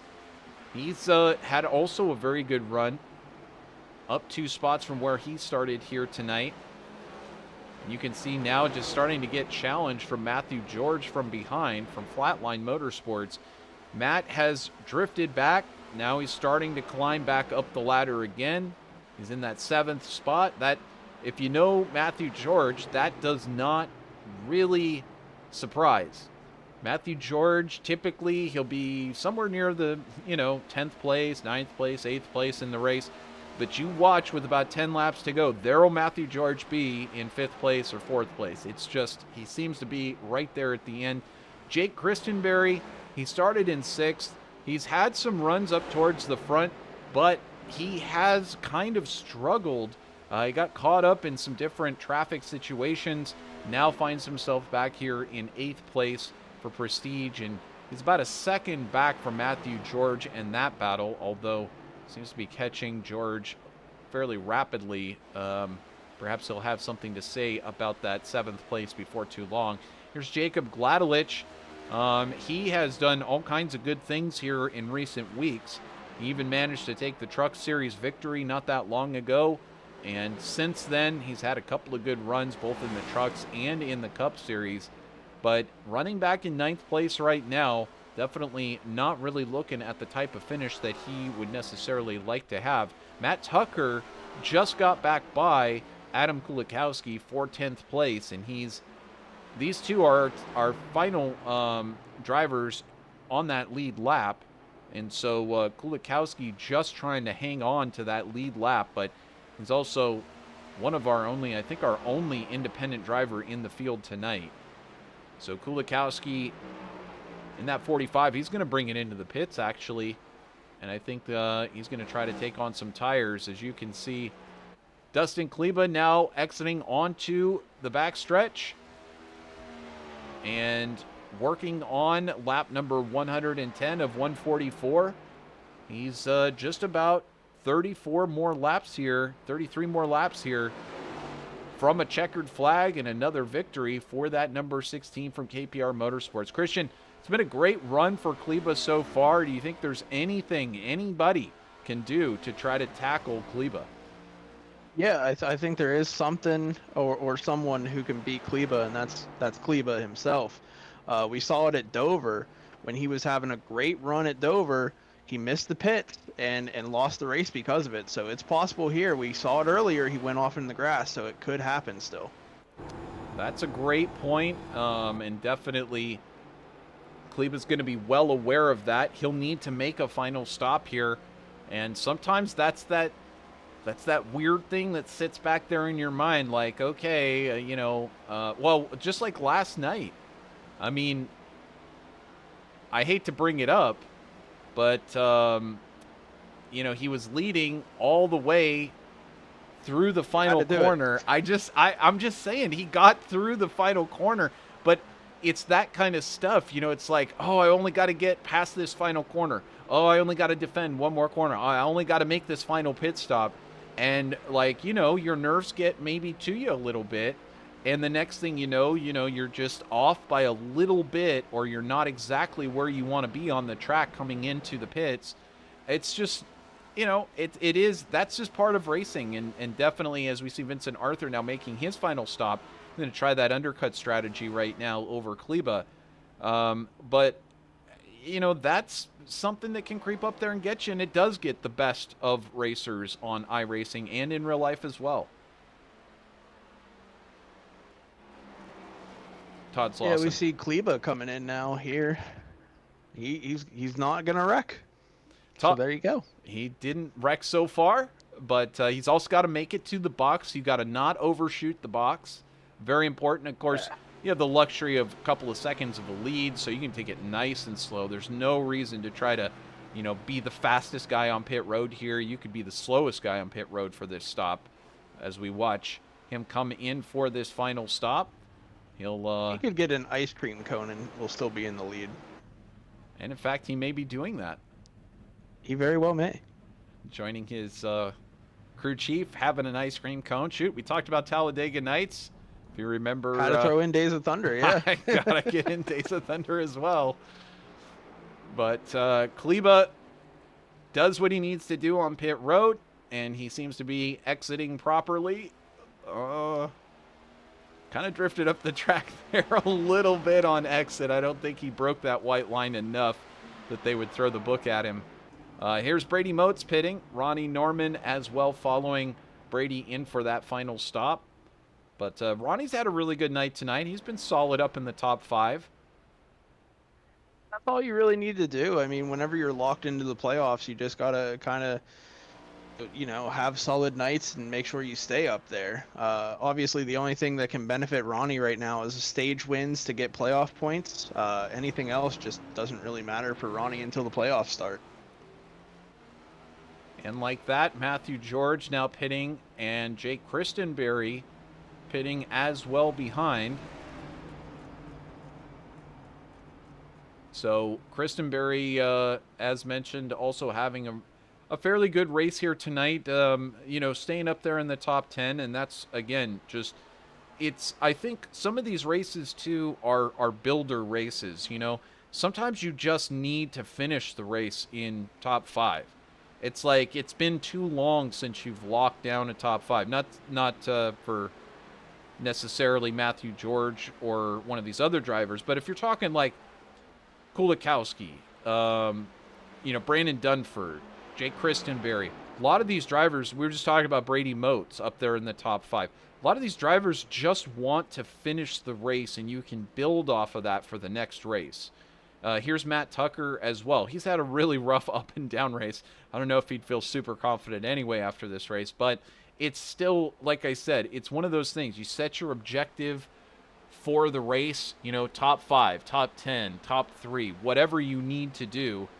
As looks like somebody smoke there. Yeah, definitely. It could have been from Kulikowski. Not really sure.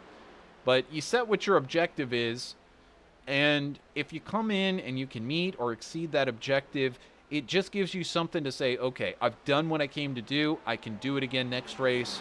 I've got the confidence to go out there and get this one done. As Kleba's taking a fairly conservative line there through 1 and 2. That's not the ultimate fast way through that corner.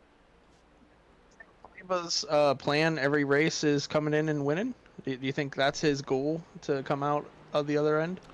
Well, again, you're talking about a driver with 41.32 I rating, which means he's gotten it done just about as many times as Vincent Arthur out there in the official races. And those are great confidence-building races to go out there against unknown competition and, just be solid and finish. And the only way that you keep that I rating is if you finish in the top 5 or 10, depending on how high the split is. But if you are used to winning championships, I don't think you have any expectation except to go out there and basically try to win. And not that second is going to be the worst for you, but it isn't winning, And there has been guys like this in NORA in the past, and I was thinking to myself during this race, I was like, what if that guy came back? Could he take down Kleba and Vincent Arthur? Is he up there with them? He actually set the record in NORA for most wins in a single season, which was, I think, like 16 or 17 wins. So I wanted to see if maybe he could do anything with these two. Well, it is a thing where I think Kleba's got Arthur by about 1/10 of a second here. If he had someone who could come up there and challenge him, for that position, or might possibly be able to pass him and hold down that lead, we'd be looking at a whole different race. And that's just part of it. Like, you see Kleba out here able to dominate. Well, when you got a clean track in front of you, it's really easy to run your line, stay consistent. You just got to deal with lap traffic and managing the tires on the car. It's kind of like you're out there running your own test session. But when you're up there in a top split race, And I mean, it's not to say that here at NORA that, on different tracks, you're not going to get lots of competition for that top spot. Definitely you will. But if you're in a top split race, those top 5 drivers may be as good or better than you. And as good as Kleba is, he may face that type of competition each and every week, and that's what keeps him sharp. And so for him to go out there and, be competing against drivers that are better than him, that hold 3 spots in front, it's a whole different race. And so if that were to happen here in NORA, sure, it could be a whole different race. But at the same time, this is what you got. And this race, I think if you're Kleba and you're a champion, you're lucky that at this race you seem to have it in the bag.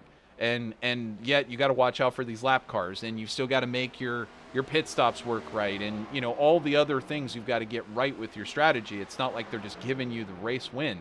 But with this type of adversity on the track, the car sliding around, I mean, you'd look at yourself saying, I'm, up on Vincent by, 3.5 seconds. This is great that I'm in this position. Because next time out, it may be reversed. And if you're a champion, that. Like, it's so competitive, and Vincent's such a great driver. And then you've got, Josh, you've got Ronnie Norman, you've got Tim Harper, all these drivers, Brady Motes even, can put down a lap and out-qualify you, and then you've got to get past him on the track. So, he's lucky here that it's worked out. He's lucky at some of the previous tracks it's worked out. But, he's also got his own teammate, Cody Reeder, to deal with, let's be honest.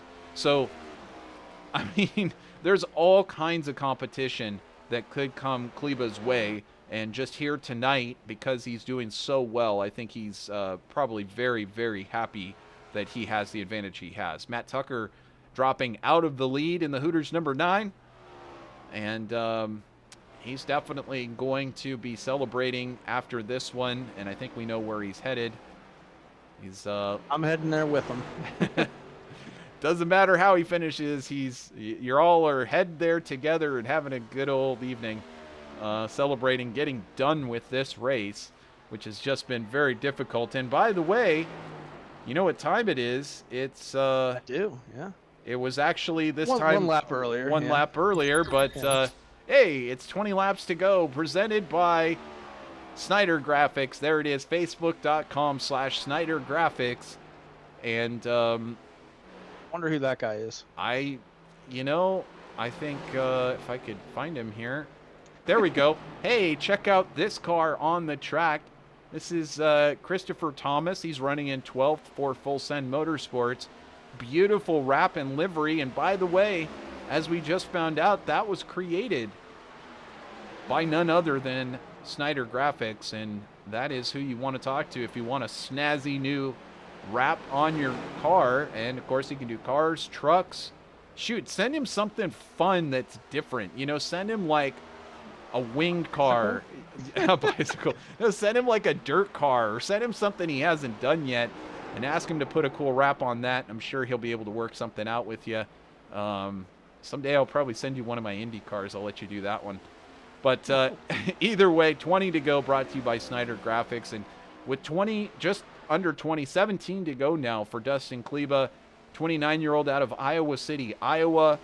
He's put not only himself into this driver's picture, but he's put KPR Motorsports along with Jared Wishen and Cody Reeder right up there in the face of Flatline Motorsports and every other team here to say we are here for a serious challenge. And we're still waiting on the 4th driver from KPR to make his debut this season. Tyson Palmquist has won quite a bit for KPR, and he hasn't made his appearance yet this season. Well, he could be yet another spoiler, and as you said, if he's won that much, we'll watch and see. He may have something for Kleba after all. I don't know. They would be here to support him. We've already heard from Cody Reeder that when he's racing, he knows that he's here to support Kleba. But at the same time, Reeder, one of those awesome drivers that we've seen so much out of as well.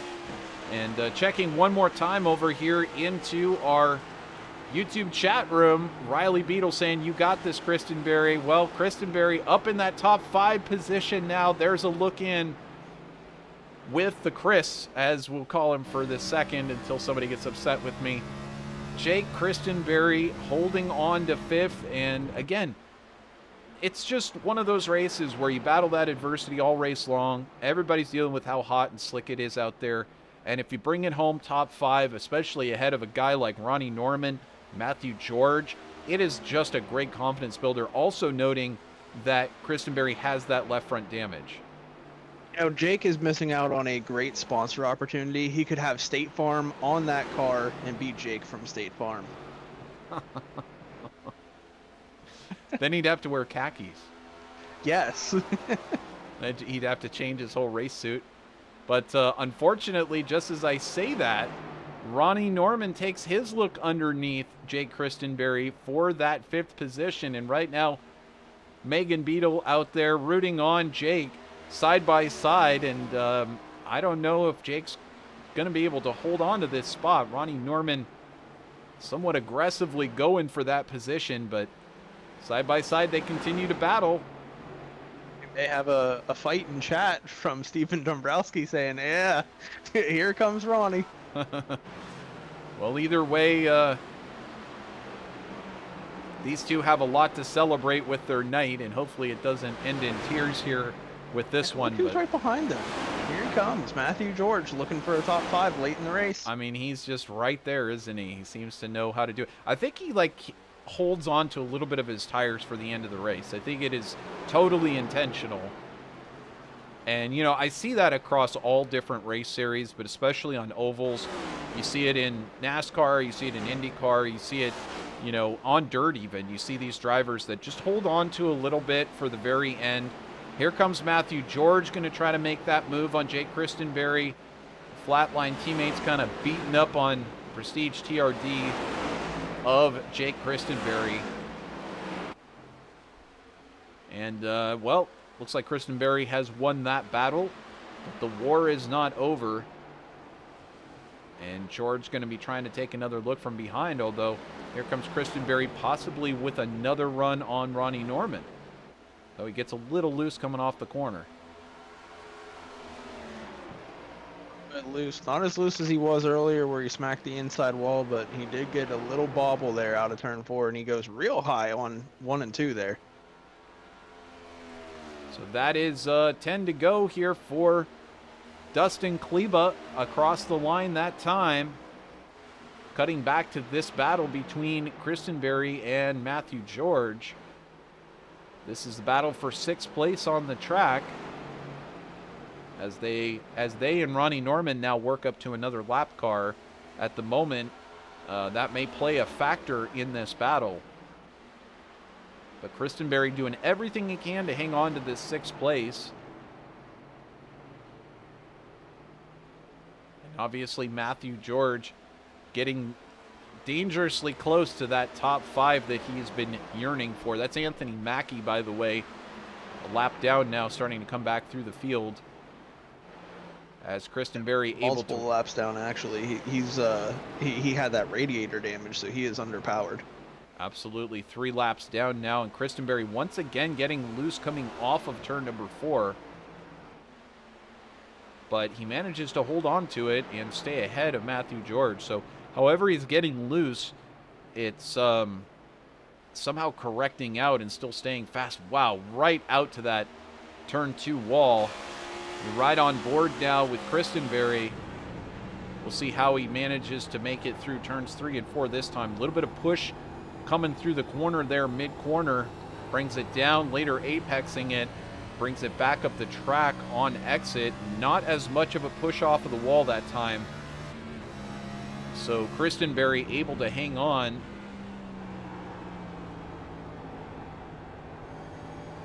And Ronnie Norman taking a little bit of a high line there through the corner as well. So this battle starting to break up here. Back up to the front. This is Dustin Kleba with 7 laps remaining. He's got a very comfortable 6.5 second margin over Flatline Motorsports' Vincent Arthur, who, I mean, Arthur himself has got a huge margin over 3rd place. If it weren't for that darn Dustin Kleba, he'd He'd be looking like a superhero here with a 8.91 second lead over Tim Harper. But how about Tim Harper climbing 2 spots here tonight?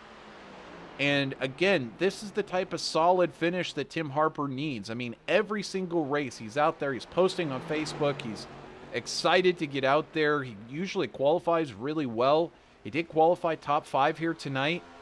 And for him to hold on and be solid and not necessarily have to force the issue on anybody, not sustain damage, not get caught up in anyone else's incidents, for him to be running up here in 3rd and a strong possibility he's going to end up with a podium finish. Great run from Tim Harper. And you know, me and Tim go way back. We actually he started out for my team, and you know, we ran pretty well whenever he was on our team, but he has learned so much. Now he runs his own team. He makes paint schemes. I taught him how to do that. So he's kind of like my protege out there. So what you're saying is he's on his way to a possible 3rd place, and he owes you everything, Christian. Yes, absolutely. Well, Tim Harper having a great run. We're going to get 5 to go. Barney the Flag Man giving, well, actually 4 to go just now over the start-finish line for Dustin Kleba. Brady Moats on his way to a top 5. Again, not the top 3, which is where he qualified. He actually qualified in 2nd place. But still, to hang on and possibly get 4th place here, that would be a super solid finish for him. And it's not where he wants to be, but just to finish one out that's so difficult and finish ahead of Ronnie Norman would be a strong, strong thing. Now, that being said, easier said than done, as Norman is starting to catch him. And you can see Christenberry starting to catch as well in the background. So we hop on board here with Norman with 3 laps to go. There he throws it down the inside of Brady Moats. So unfortunately, Moats just like that now drifting back out of that 4th spot, struggling a little bit, and Norman moves forward into 4th. I don't know what happened to Brady there. It just looks like I don't even know. He was like 20 mile per hour off the pace. And there he's having troubles again. Yeah. And he drifts up the track, and Christenberry in the right place to take advantage of that. And again, this is the same thing for Christenberry. You know, now in that top 5 position, he managed to hang on to that car, and he's managed to hang on to the tires, and as a result, he's in the right place at the right time. And right now, Brady Moats kind of in the wrong place at the right time and starting to drift back, and very possibly you're going to see him get eclipsed by Matthew George. On board with Dustin Kleba, he'll be seeing a very, very welcome sight. That's the handkerchief coming out of the pocket of Barney the Flag Man one more time around Worldwide Technology Raceway at Gateway. And that will do it for this guy. Kleba having a solid run tonight. He has won both of the first 2 stages. No, I take it back. He won the 2nd stage. Arthur, I believe, won the 1st stage in a surprise pit from Dustin Kleba. But he has been basically unstoppable. And as they come to the line, this is it. Dustin Kleba takes your victory here for round number 18 of the NORA Cup Series. Vincent Arthur, 7 seconds back, and it's another 8 seconds back to Tim Harper as they all cross over this line. Absolutely amazing run from Dustin Kleba tonight. He just seemed absolutely unstoppable, Christian. That's a big gap to win a race by, 7 seconds, and you lap up to top 10. So that's an impressive run for Dustin Kleba here. Kleba with a fantastic run. He's going to get the tail gun salute there. That's coming from Christopher Thomas at Full Send Motorsports. And there you see the final results on the screen. We're going to be right back here on VirtualRacing.Network. Catch our breath, and we'll be back with the Abbey Sweet Treats Victory Circle discussion with our top finisher. Stay tuned, everybody.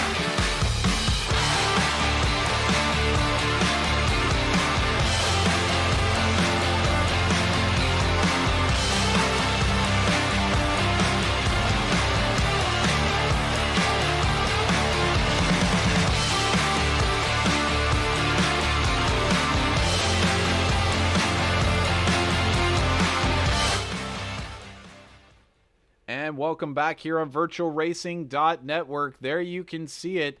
He's managed to take victory in amazing fashion, basically unstoppable. It's Dustin Kleba for KPR Motorsports who takes round number 18 for the NORA Cup Series, and he did it in fantastic fashion. Second place going to Vincent Arthur for Flatline. Third to Timmy Harper for Harper Motorsports. And fourth place going to Ronnie Norman. A good run from Ronnie as well, and certainly Jake Christenberry's fan club and Ronnie Norman's fan club going to be happy to see those two finish as well as they did. Great runs from those two. Megan Beadle out there certainly going to be celebrating with Jake Christenberry, and everybody headed off to Hooters after the end of this one with Christian Snyder. Matthew George in 6th place for Flatline Motorsports. Brady Moats in 7th for Ready to Wreck Racing. 8th place going to Brandon Dunford. 9th place going to Jacob Gladelich. Matt Tucker taking 10th place. And 11th going to Adam Kulikowski. 12th, Christopher Thomas. And 13th, Anthony Mackey. What a difficult run for Mackey tonight. Multiple incidents. Thomas also caught up in several incidents. Cameron Thompson, again, qualified well, but ended up sliding all the way back there to 14th after a couple of incidents. Chad Engel has got some things to figure out as he managed to make contact with the race leader. And, you know, it's fortunate that it turned out much better, but certainly inadvertent by Chad Engel. Either way, did not have the type of run that he wanted. Ended up well back tonight. John Cottle also really struggling with his race car despite qualifying decently and running decently in the beginning. Joey Stats for Nightmare Motorsports ending all the way back there in 17th place. 18th to Corey Danielson. Finishing it out 19th to Josh Conover, who started in park just as Christian said he would. And finally 20th to Nick Geilis, who just started in parked and did not have a great run there.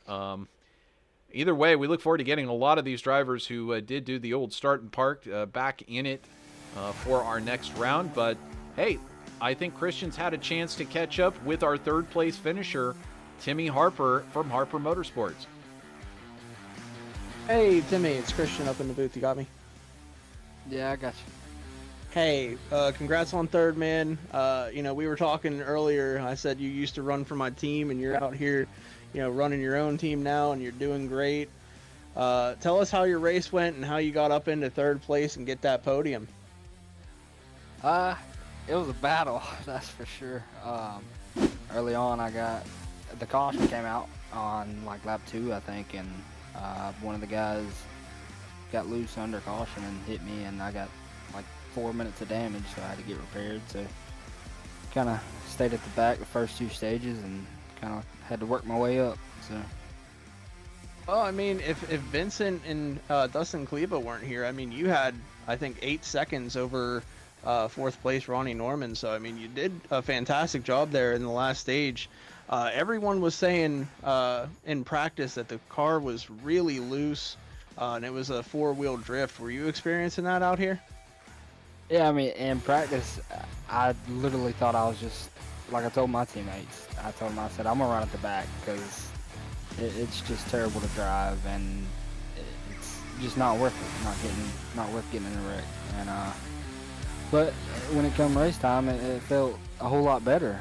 So once I found that out, I kind of just started trying to work my way to the front and try to get a good finish out of it. And like you said, if Dustin and Vincent weren't here to wax my tail, I could have probably won it.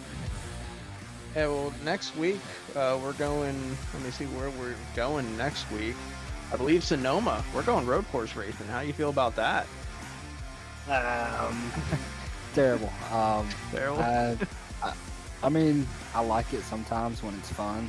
I think Coda's my favorite one to run at, but I don't know. I'm just not too good at road courses, so don't expect me to be in the top 5 or top 7 or maybe top 10. We'll go for that, but I don't know about the top 5 or top 7. So. In memory, I think this is your first time in the podium this season, but I think there's a win coming in your near future, either here or in the trucks. So, but anyone you want to give a shout out to before we let you go here?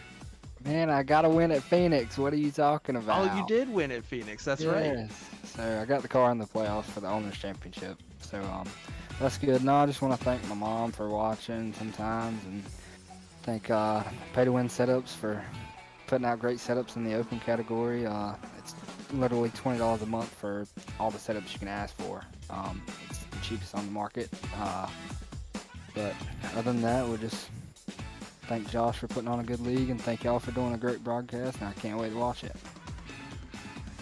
Man, well, again, congrats on the top 3, and I'm sorry I forgot that you won at Phoenix, but you know, hopefully you can get more wins here soon. Yeah, I'm hope that Dustin and Vincent ain't there next week in the trucks at Gateway. Let's just say that. So.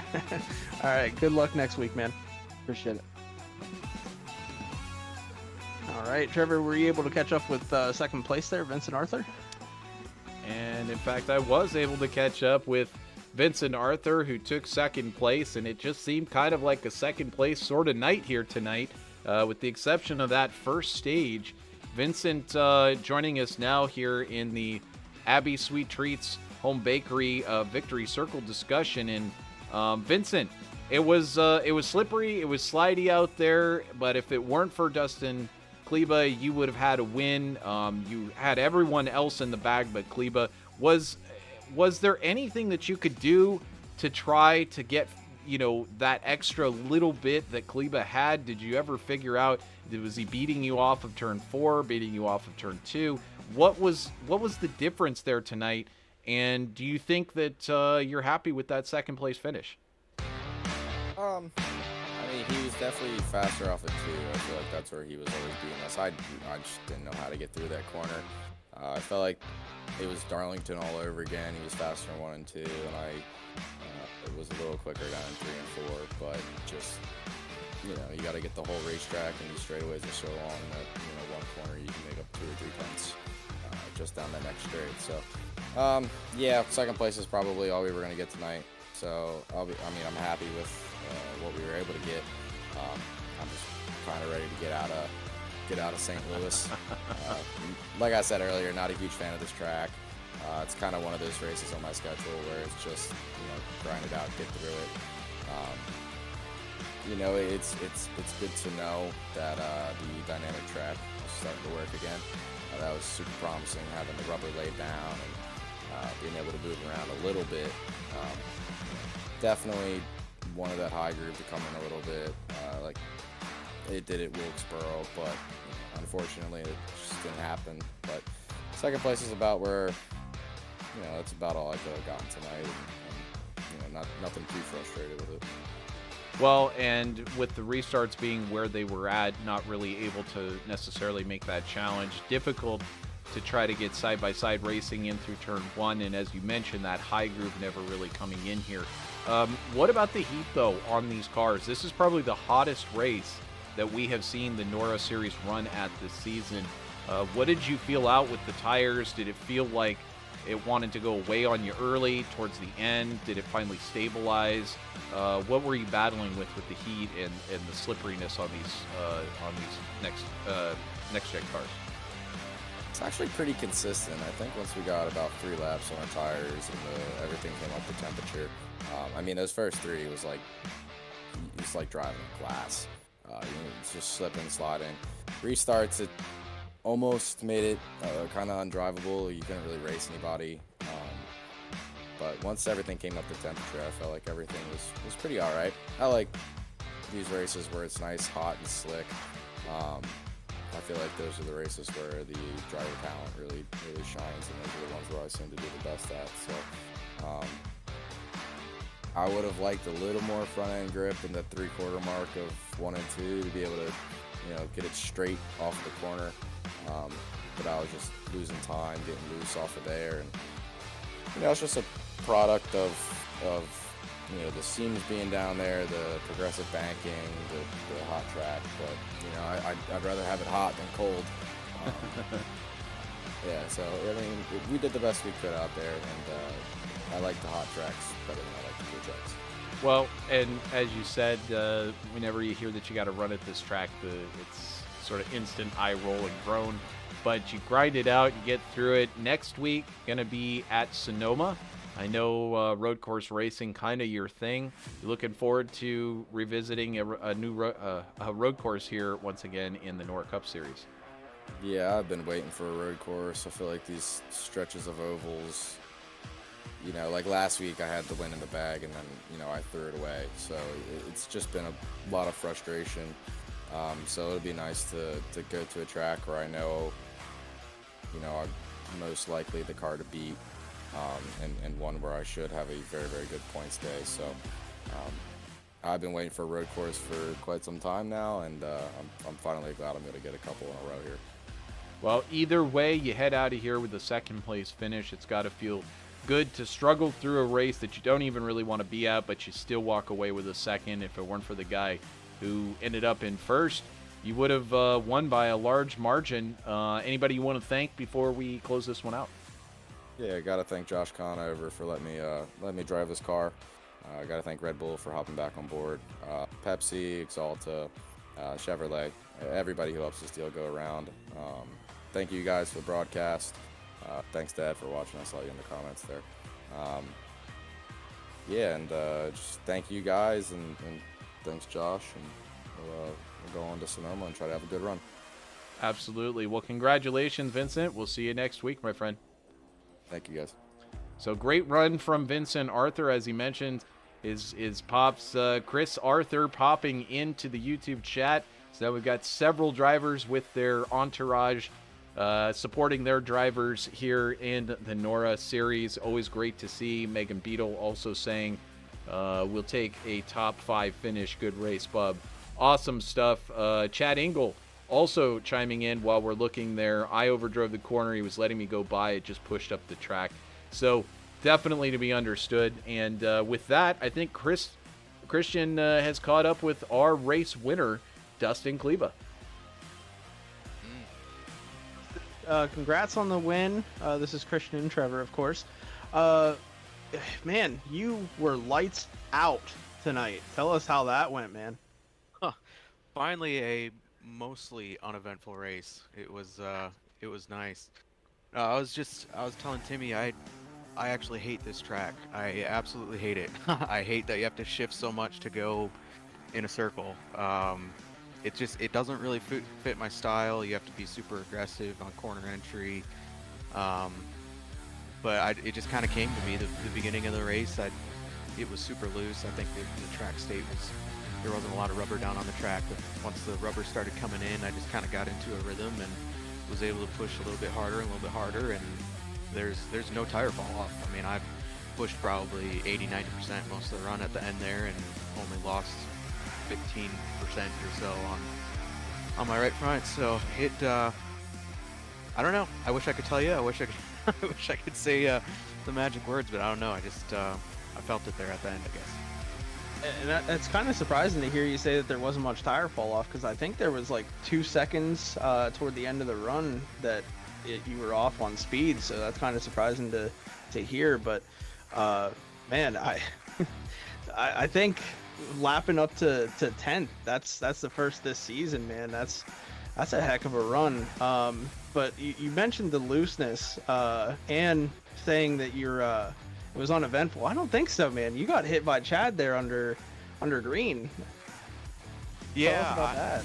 I had about a 7-second lead, I think, and I just pulled over to let Chad go. I want people to here to have fun and be on the lead lap as much as they possibly can. So I figured I could let him go, and I think the 54 was behind me too, and I thought I might be able to let him go too, just give those guys a chance to write their day, and I don't know if they had bad luck or something go on early, and give them a second chance. But I don't know what happened. I went to let him go, and all of a sudden I was sideways.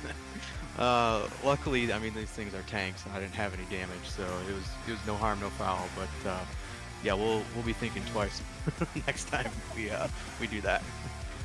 Well, again, man, congrats on the win. Trevor, you wanna add anything here? Or?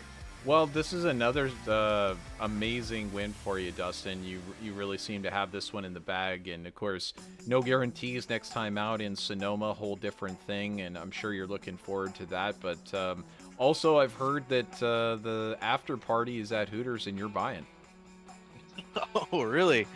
I guess I didn't get the invite. Well, tell us about Sonoma. What do you think your chances are? Certainly, Vincent Arthur, it's his cup of tea to be headed back to a road course. What are you thinking about next week? Yeah, it'll be an unofficial week off for me. My wife and I just bought a house. We're packing our stuff up, so Oh wow. I won't be there next week. But I'm sure Vincent's gonna be strong. I mean, there's a lot of good road course guys in this league that I'm sure will give them a run for their money. But I'll be happy to watch along and be a fan along with everybody else. Well, congratulations on not only the race win, but securing a new home, and we wish you the best of luck in your move. And definitely make sure you get a nice big photo of this race-winning car up there on the wall and start it off right. Oh yeah, for sure. If you want to come over and grab a box, I'll send you guys my address. We'll be glad to do that. Dustin, awesome run here tonight. We'll see you back here in a couple of weeks then, my friend. All right, sounds good. Quickly, I just want to thank my family out there watching. They watch every single week, and I know they enjoy the broadcast, so you guys keep up the good work. You too as well, and keep up the good work for KPR Motorsports. Definitely bringing that team up and challenging Flatline and Harper and all the rest, really bringing some prestige to you guys. We'll see you in a couple weeks. Sounds good. Thanks, guys. So that is Dustin Kleba and Christian. As we close this one out here, some final thoughts on tonight. It was a Kleba show. I mean, it was a Kleba clinic. He demonstrated why. I mean, I don't want to, you got to be careful what you say on air, but I'm just saying, if I was everybody else in this field right now, I would be a little nervous. And that's Conover, that's Norman, that's everyone else, because Kleba has made his mark here. What do you think about Kleba, and what do you think we're going to see at Sonoma? I think Kleba has made himself the championship favorite within the past couple of weeks here. So, I mean, if you're the rest of the field, you know who you got to beat for the championship, and it's that guy in that 16 car.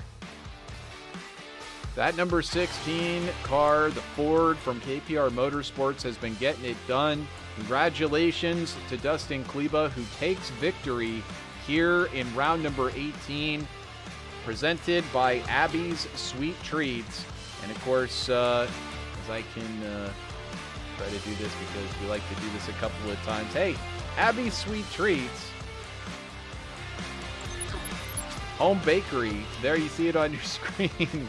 You got all these awesome cookies. This is baseball season. Of course, you're going to have basketball season coming up, football season. Be thinking about it. You got all the different holidays. 4th of July coming up. Might as well have some awesome cookies headed your way. There's Abby. She's making the cake pops. She can theme the cake pops too. She can do custom cookies. She can do brownies. It's all possible with Abby's Sweet Treats. Just put your creative mind to work and let Abby do the rest. Artistically designed cookies that will make you feel great inside and they look great on the outside. 812-264-1624 is the phone number. abcobb@gmail.com on Facebook, Twitter, Pinterest, and Instagram. So definitely you want to be here next week for Sonoma. It was an awesome run here from Dustin Kleba, and look forward to seeing Vincent Arthur and the rest of these drivers out there at Sonoma. And congratulations to Kleba, Vincent Arthur, Timmy Harper on their top finishes. If you're not already a subscriber of VirtualRacing.Network, make sure you smash that subscribe button and like this video. It does help us out with the algorithm. Share this amongst your friends.